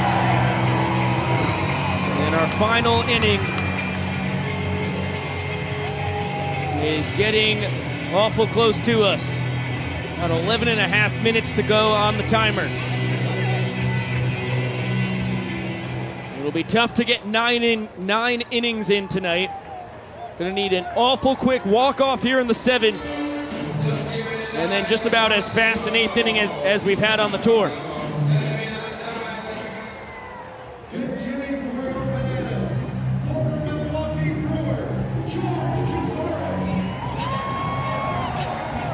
Good ace up the Bananas sleeve.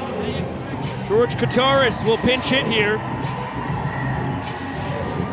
for Dakota McFadden against Sean Fluke, the exterminator, new man on the mound. Fastball in there for a strike. Kataris went 2 for 3 with the only run driven in for the MLB PAA back on March 11th. Played for the former major leaguers again in Tampa. In George M. Steinbrenner Field on April 29th. Then played for the Bananas. Caught Eric Gagne in Peoria back on April 1st. So this is his 2nd time putting on the full yellow. Sliding play there by Sean Fluke. Throws it right off the back of Kataris, and he's got himself an infield single. What a bizarre play to bring the inning-winning run onto first base. Swinging bunt does the job. Malachi Mitchell pinch runs.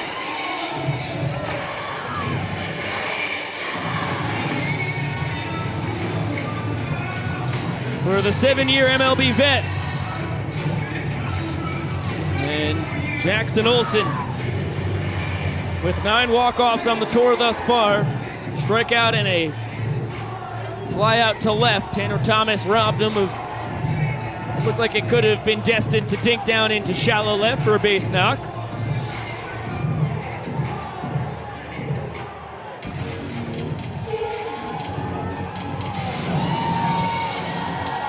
That ball driven out to left center field.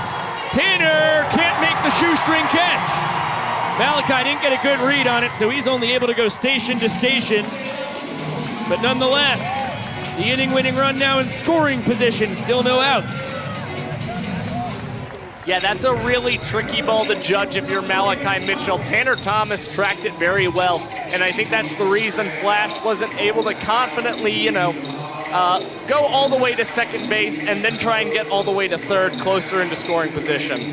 It clinged off Tanner's glove, so very understandable why it was such a tough read for Flash the Kid. Now the baton pass to Ryan Cox. And a quick 2-0 count. Triple and a run scored back in the 5th inning. Grounded out to short his first time up. That one. A couple hops to Baber, bounce to shortstop, 360 from Chase Acuff. What an incredible twin killing turned by the Party Animals. Former two-time Major League All-Star and World Series champion with the Phillies and the Boston Red Sox and Las Vegas resident, Shane Victorino!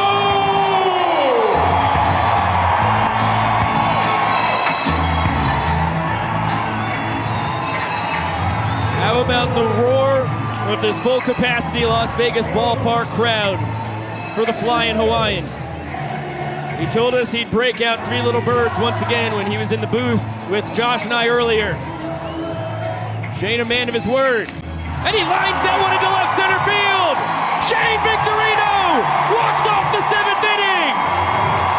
What a Bananas debut. Only needed one pitch to get that RBI walk-off double. Shane Victorino, wow!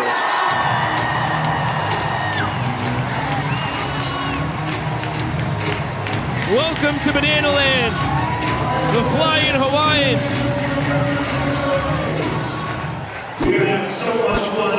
Hadn't seen live pitching since 2016. He told us when he was in the booth he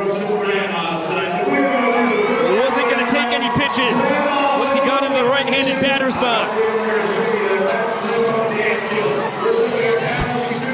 It's a 6-1 ball game as we head to the 8th. With about 6.5 minutes on the clock, it is grandma limbo time. I'm turning it down to the young professor.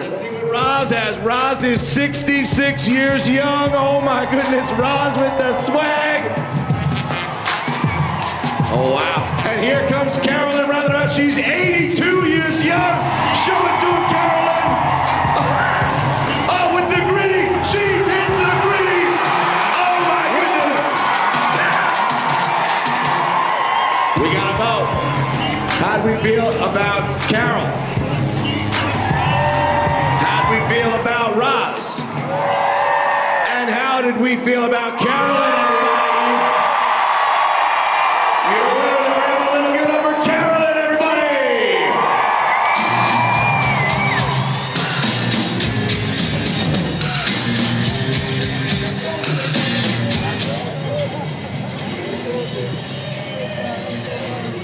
A brand new promotion, the Grandma Limbo Contest. Good addition to the madness of Banana Land. How about that bottom of the 7th inning? I said we would need a quick walk-off if we wanted to try and get 9 innings in tonight. George Kataris pinch hits, leading off the inning, swinging bunt. Ends up being pinch run for by Malachi Mitchell, who 2 batters later, with 2 outs, and Shane Victorino making his Bananas debut on the first pitch he sees from Sean Fluke, lines an inning walk-off double into the left center field gap. I mean, you love to see a rally. They're former major leaguers for a reason, and they're doing it off a guy who has had a great stretch of success here in Banana Ball in Sean Fluke. Opponents coming into tonight were only batting .205 off of Sean Fluke. Sean was coming off 2 incredible performances. 4 innings of shutout work in Tampa, and 4 2/3 of 1-run ball in Savannah. It's going to be 6, 7, 8 for the Party Animals. Acuff, Swan, and Almadova. Chase the shortstop, 1 for 4, a single and a run scored. Malatesta out for his 2nd inning of work. Remember, if the timer runs out, which is now approaching 4 minutes left here in the stadium, every run that is scored here in the 8th inning will count as a point. If we somehow miraculously finish this inning before the timer does run out, then we'll play a 9th. So far in 33 of the 35 previous games on the tour, we've gotten 9 innings in. That ball driven out to right center field. D.R. Meadows on his horse, diving, can't make the play. Acuff rounding 2nd base. And he's gonna saunter into 3rd with a leadoff triple. And that is Chase Acuff's first triple of the season. In fact, that's the first extra base hit he's collected this season. That is not a double. 7 two-baggers in total. Bananas are going to bring the corners in as Jason Swan fouls that off himself and dances the pain away. Swanee 3 for 4 on the night. A ribeye and a run scored. Drives that one out to deep right field. It'll get the job done and then some. Noah Bridges makes the catch, 360s, fires it in, but Acuff jogs the 90 feet necessary to give the Party Animals a 1-0 lead in runs here in the 8th inning. Remember, if this timer does run out, well, this inning is still going. That will be a cold, hard point. And things are certainly pointing in that direction. Swan with his 17th stake of the tour.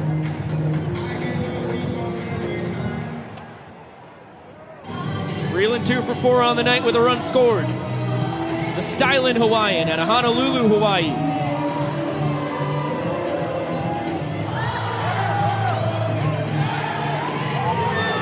Ready for a 1-2 from Malatesta. Looped into shallow center. DR is going to have to grab it on 4 hops as Breland rides his bat down to first base. His mom and dad made the trip from Honolulu to watch their first ever Banana Ball game tonight. Well, that was last night. This is their second ever Banana Ball game. And Breland has put on a show for them. 3 for 5 now tonight. Biko, I had the pleasure of meeting Breland's dad this morning at our hotel, and man, what can I say? He is such an incredibly nice guy. I mean, you can just see where Breland got all his fun, all his his energy from. You've got to meet Brian or bump into him because you can only meet him once. Really 3 or 4 times over the past couple days. Breland's mom in the elevator last night as well. I mean, they're the definition of calm, cool, and collected. The island life has treated them well. And Breland, in a couple years he spent in Banana Land, has always waxed poetic about how amazing his parents are. He's certainly incredibly appreciative of all they've done for him. Eric Jones grabs that one, steps on first. Now he will tag out the Stylin Hawaiian and the rare 3 unassisted double play. Here comes the young professor. Banana Nation, if you look at the clock, the time is about to expire, which means that this 8th inning will be our final inning. Here's how that works in the game of Banana Ball. In the final inning, every run counts for a point. That means that you see the score now. The Party Animals put one more up. It's 7-1, but it ain't over till it's over. This is the chance for your Bananas to score some runs and win this game. Ladies and gentlemen, welcome to the final inning! And now, fans, it's time.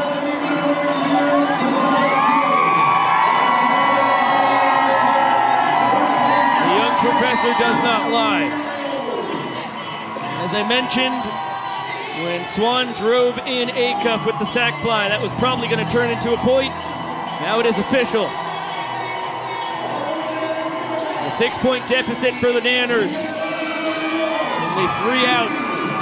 Try and touch home plate 6 times successfully, and they're going to have to do it against Tucker Perry, who has been superb on this tour. I mean, Tucker Perry, he's a guy who throws from a funky arm angle, kind of a sidearm submarine type, and he throws strikes, he gets outs, and the Party Animals really confident in his ability to come in these types of situations. In fact, last Saturday, Tucker Perry came into the game against the Bananas and closed it out and earned his first save of the World Tour. He's 1 for 1 in his attempts because of it.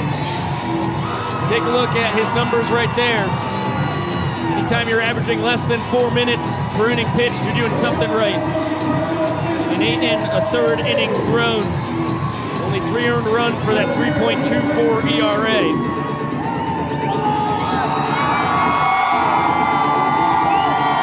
Man who was was a banana in the summer series last August and September, has gone to the dark side.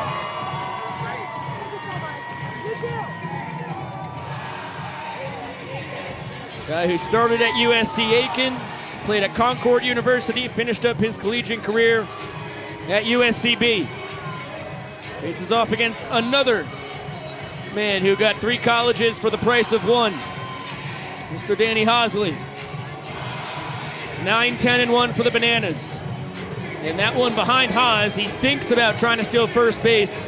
Wise decision to slam the brakes.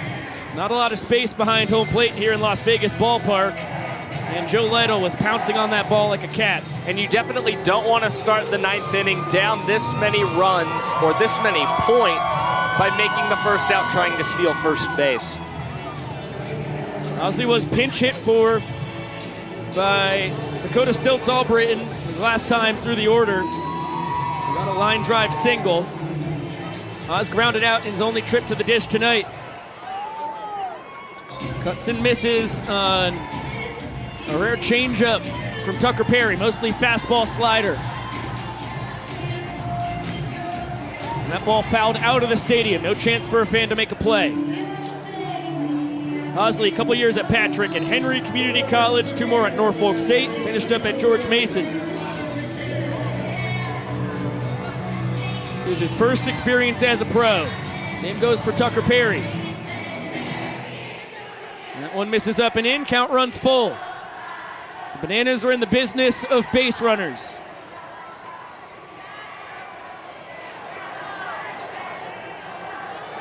Payoff pitch from Perry. It's down and in. And Hosley is going to test the Party Animals defense. Good read by him. Jake Skoll in center field was not ready to show up for battle on sprint defense. So the Bananas not in a double play situation, at least not a conventional one, as Hosley ties DR Meadows for the team lead with his 12th sprint on the tour. And how about this? How about this? 6 of them have come just in the month of May. Danny Hosley has really improved his on-base percentage this month and also in the month of April. Reason why his on-base percentage is 121 points. Check that, 119 points higher than the batting average. Dalton Malden, pinch hitting for Noah Bridges. What a big moment for the songbird of our generation. The stats certainly not how he would like them to be for the 2nd year World Tour Banana. As that one dots the low outside corner, pitcher's pitch. But he is a very capable hitter.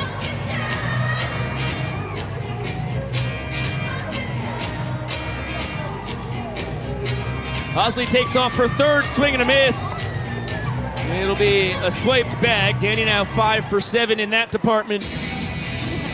But the Party Animals will trade an advancing of the runner for one of the 3 outs they need to win this ball game anytime.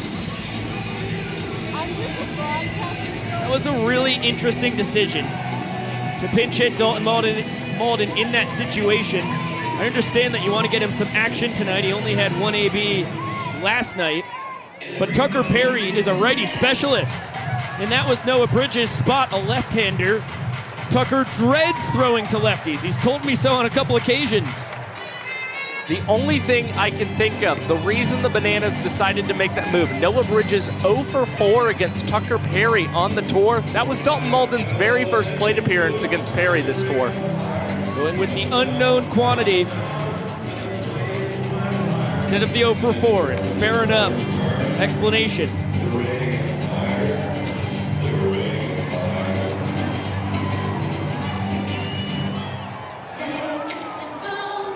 One-two count on DR Meadows.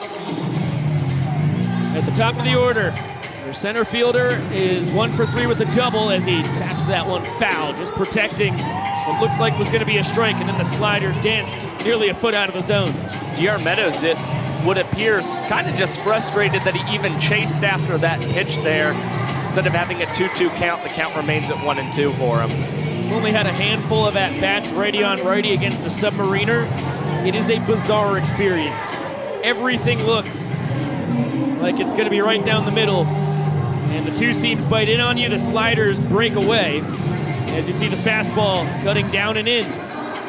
And interestingly enough, DR Meadows, the banana who has seen Tucker Perry the best on the tour this season, he's 3 for 5 against the Submariner.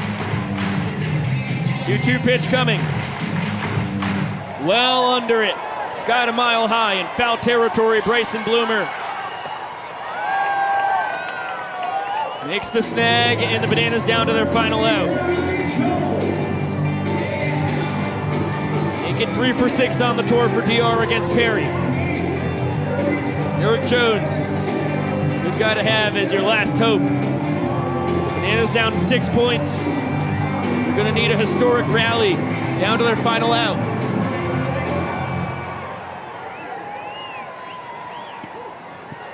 And the fastball for strike one. EJ 1 for 2, a solo home run, hit by a pitch and a ground down.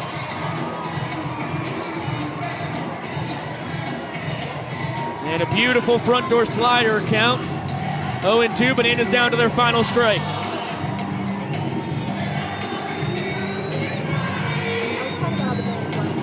Osley off of third. And what a defense there from EJ is a swing we just saw from DR, a hitter before. That slider disappears in a hurry. And I think that's really the pitch that Tucker Perry tries to get his bread and butter on, is just going outside to right-handed batters and get those chases. Another 0-2. Tries to front door it. The first ball thrown to EJ.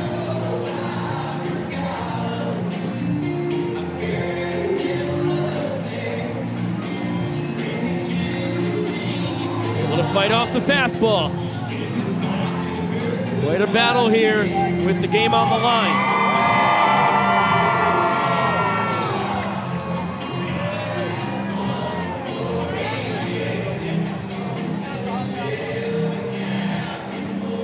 Another 1-2 from Perry. That ball ripped to left.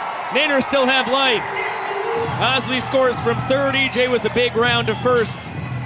But of course content with one base. He's 2 for 3 and has driven in his team-leading 27th run.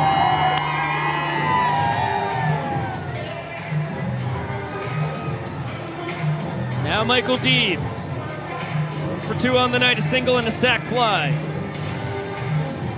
EJ not being held on at first. He'll take off for second. Throw from Lytle, not in time. It bounces away for Chase Acuff anyhow. And Eric Jones, in his first stolen base attempt that was not of first base, successful. He's 2 for 2 and steals in totality on the tour. And he seemed to get pretty into the baby shark celebration. I feel like he's been waiting to do that one for a while now.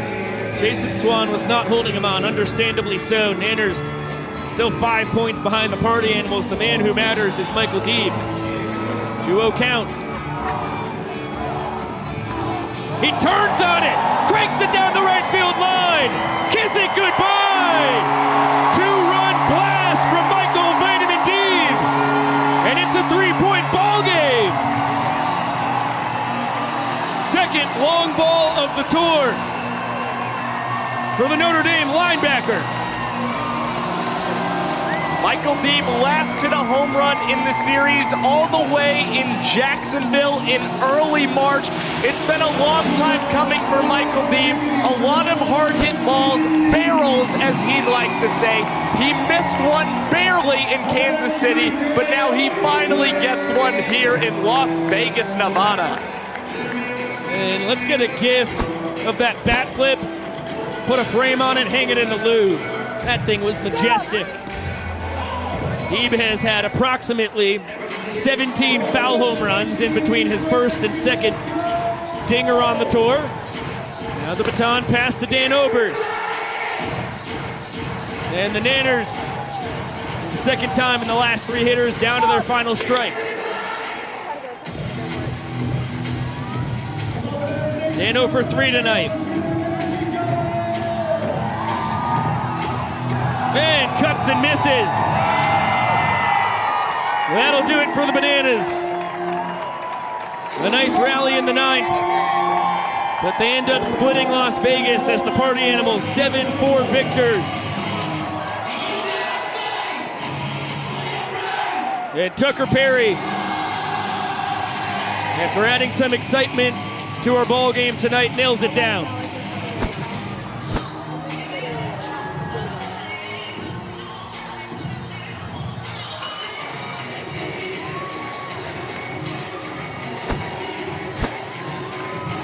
And another look at the 3-pitch strikeout, the celebration from Perry.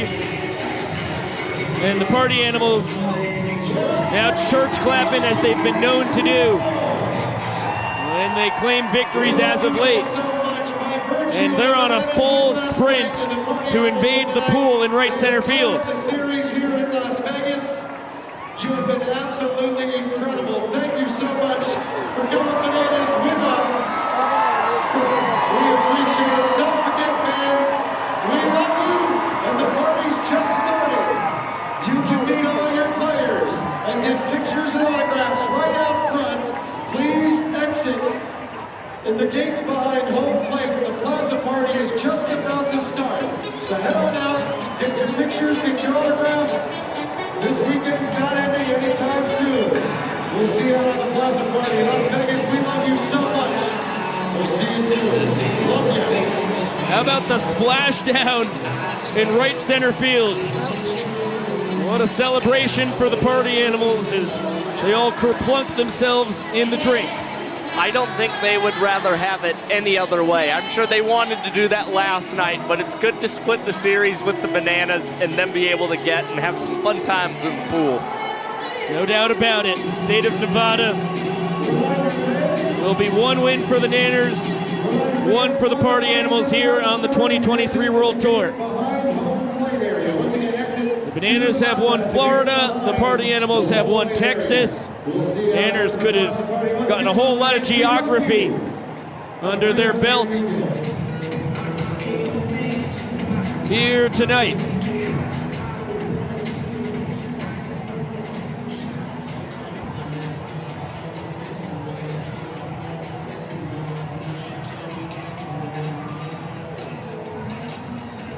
We will next be in action on Friday night in Oklahoma City. Party Animals and Bananas start a 3-game set in Oklahoma, 2 in OKC, 1 in Tulsa. And what a fun affair that is going to be. Yeah, I mean, Chickasaw Bricktown Ballpark, it's going to be a really cool time. I know Matt Wolf's excited. He's from the Oklahoma City area, so it's going to be a really nice homecoming for Matt Wolf and the Bananas, just getting to go out to OKC for the very first time on the tour. A lot of history here in Vegas across the games last night and tonight. First of all, the second largest Banana Ball games of all time. Only Peoria, Arizona at 11,000 plus was bigger than the near 11K that we had inside Las Vegas Ballpark each of these evenings. And felt like just about every milestone on the tour possible happened last night. And then here in the rematch between these two squads in Sin City, you get the Party Animals, the first team in Banana Ball history to win each of the first 6 innings in a game. And, yeah, it was a really impressive job by the Party Animals tonight, being able to set that record. I mean, the offense was on fire from the jump. They got on Kyle Lewigs early, as they've done often on the tour, and it just continued against guys like Matt Wolf, Christian Dierman, and others. And by the way, we still had a little bit of history tonight. The Bananas actually scored their 200th run tonight and also got their 300th hit of the season tonight. Yeah, only took them until the 7th inning to finally notch their first point. But what a point it was. How about George Kotaris leading off the frame with a swinging bunt for a base knock. Fluke with the sliding play, nearly slide tackles Kotaris, tries to make the throw, ends it throwing it right between the shoulder blades of the 7-year MLB vet. And then with Malachi Mitchell, who pinch ran for George, on third base with 2 down, who do you go to but the flying Hawaiian himself? 12-year MLB veteran, 2-time World Series champ, 2-time All-Star, 4-time Gold Glove Award winner, And boy, oh boy, he's only seen one pitch in his Bananas career. It's a walk-off double. I mean, it's a great spot to put Shane Victorino into. I mean, this was a guy who, in his prime, was batting in the high 290s and 300, and the Bananas put him in a great position to succeed, and you saw him record that walk-off for the Bananas. What a magical moment for Victorino. We explained OPS Plus yesterday. Well, truly, Josh did, and I just sat there and fired off jokes from the peanut gallery. But we've been showing OPS Plus on these graphics now, right? And 100 is league average. You saw a guy like Jake Skoll is north of 150. Reese Hampton right around that as well. Well, it just shows what a prolific hitter that Shane Victorino was, that across 12 years of his MLB career, in the last 3 of which he had stopped switch hitting, was only hitting from the right side, whether a lefty or a right-hander was on the mound. His career OPS Plus, 102. The whole time better than league average. Yeah, Shane Victorino, just a really fantastic hitter. It's impressive that he did it while switch hitting. He was dangerous from both sides of the plate. And by the way, we didn't get to see him play center field for the Bananas tonight, but 4 gold gloves to that man's name as well. So he had quite the impressive career. And what a mensch. You couldn't have drawn up a better way to have to survive the first ever weather delay here on the 2023 tour than getting Shane Victorino up in the booth and hanging out with the two of us. That's a bucket list moment I didn't know that I had on my bucket list. And such a nice guy. I know I was overjoyed. By the way, I would have never known Shane Victorino grew up a Braves fan just like me and not too kind to your Yankees. No, not at all. That's the power of TBS, huh? Goodness gravy. He had some wins against us. He had some losses circa 2009. Was trying to give me some gruff for that, as if I don't know the last time the Yankees won the World Series. I remember him grounding out against Mariano Rivera right to Robinson Cano. Kind of a close play at first base because, as per usual, he was hustling. I mean, you're gonna when you're potentially the last out of a World Series. We love you, Shane. Can't wait for your return to Banana Land. But boy, was I rooting against you back in 2009. What an incredible evening in Banana Land. So we're going to pack this whole thing up. As we mentioned earlier, next time you'll see us on the Tube, the UN the Tube, that is, will be on Friday night in Oklahoma City. Saturday night, we'll be doing it all again. And then on Monday evening, we will be in Tulsa. So it's going to be the battle for OKC. Not a chance for these teams to tie, as they did in Nevada. And Josh, a little geographical quiz for you. What time zone will we be in Oklahoma City? I want to say we will be in Central Time. Feels like Central Time to me. I'm just firing from the hip. I'm no geographical whiz. I've never stepped foot in the Sooner State before, but feels like we're going to be an hour behind the East Coast. So it won't be as crazy as these games in Vegas for everybody on the Eastern Seaboard, but we really appreciate you all staying up so late, especially to our pals Adam Perry, Mark Hill and company across the pond in the UK. It is really good fun. Okay, let's wrap this thing up. We've got to pack all this stuff up, send it back to Savannah, and then send it to Oklahoma City. Actually, I think we'll take one step out of that. Let's just send it straight to OKC. Does that sound good? Okay, let's show you the best of the best moments tonight as far as images go, and as that happens, the crew that made it all happen, we will shout them all out. Okay, well, you may not see any moments yet. Anyhow, there we go. Let's rock and roll. Okay, our technical director, Griffin Ellis, the best in the biz. The video legend, Chris Sachi, the reason why you got to see highlights from the showman of the night an evening ago, Mr. Ryan Cox. On audio, one name, you know him, you love him, Mr. Kwanzi. On replay, the reason you're getting all the best moments of the evening right now, Mr. Jalen Johnson. He is as good as they come. On graphics, Julia Massey, superb as per usual. Same goes for Michael Basista on the scorebug here in Las Vegas. It was Emerson Elmgren, the Iron Horse of BTV. On the first base camera, Katrissa Ballet, back-to-back nights across the diamond, holding it down on the third base cam. Great work from one of our core moderators, getting some action on the camera. On the high home cam, Mr. Clayton Franklin, the best in the business. You all know it. On the low home camera, and the drone flying extraordinaire himself, Mr. Nick Keldy. No appearance from DJ Squints. We're all pretty broken up about it. Hopefully we'll get him again soon. On the roaming cam, Chris Haynes getting you all the shots on the move that you could ever desire. And the fan cam in the stands, Kendall Chandler tonight, our moderators in the chat, Scott Thompson and Cole Bite. Thank you so much to you guys. You do a phenomenal job. Thank you to Shane Victorino for popping up into the booth, to Brandon Sherman and Sean Fluke, for beating the diddly-do out of Josh and I and taking over the broadcast for the second inning. And thanks to Jason Swan and Mike Vivacis for slapping mics on themselves tonight. Josh Talevsky, you were superb as per usual. Thank you so much, my man. Biko, I applaud you for your play-by-play work as well. It's time we go and maybe hit a casino in Vegas, really see how lucky we are out here.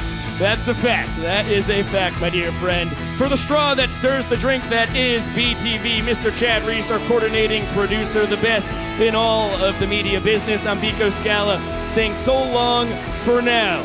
Party Animals win at 7-4. The Bananas and Animals split Vegas and split Nevada. We'll see you in Oklahoma City on Friday night. And of course, we'll see you later!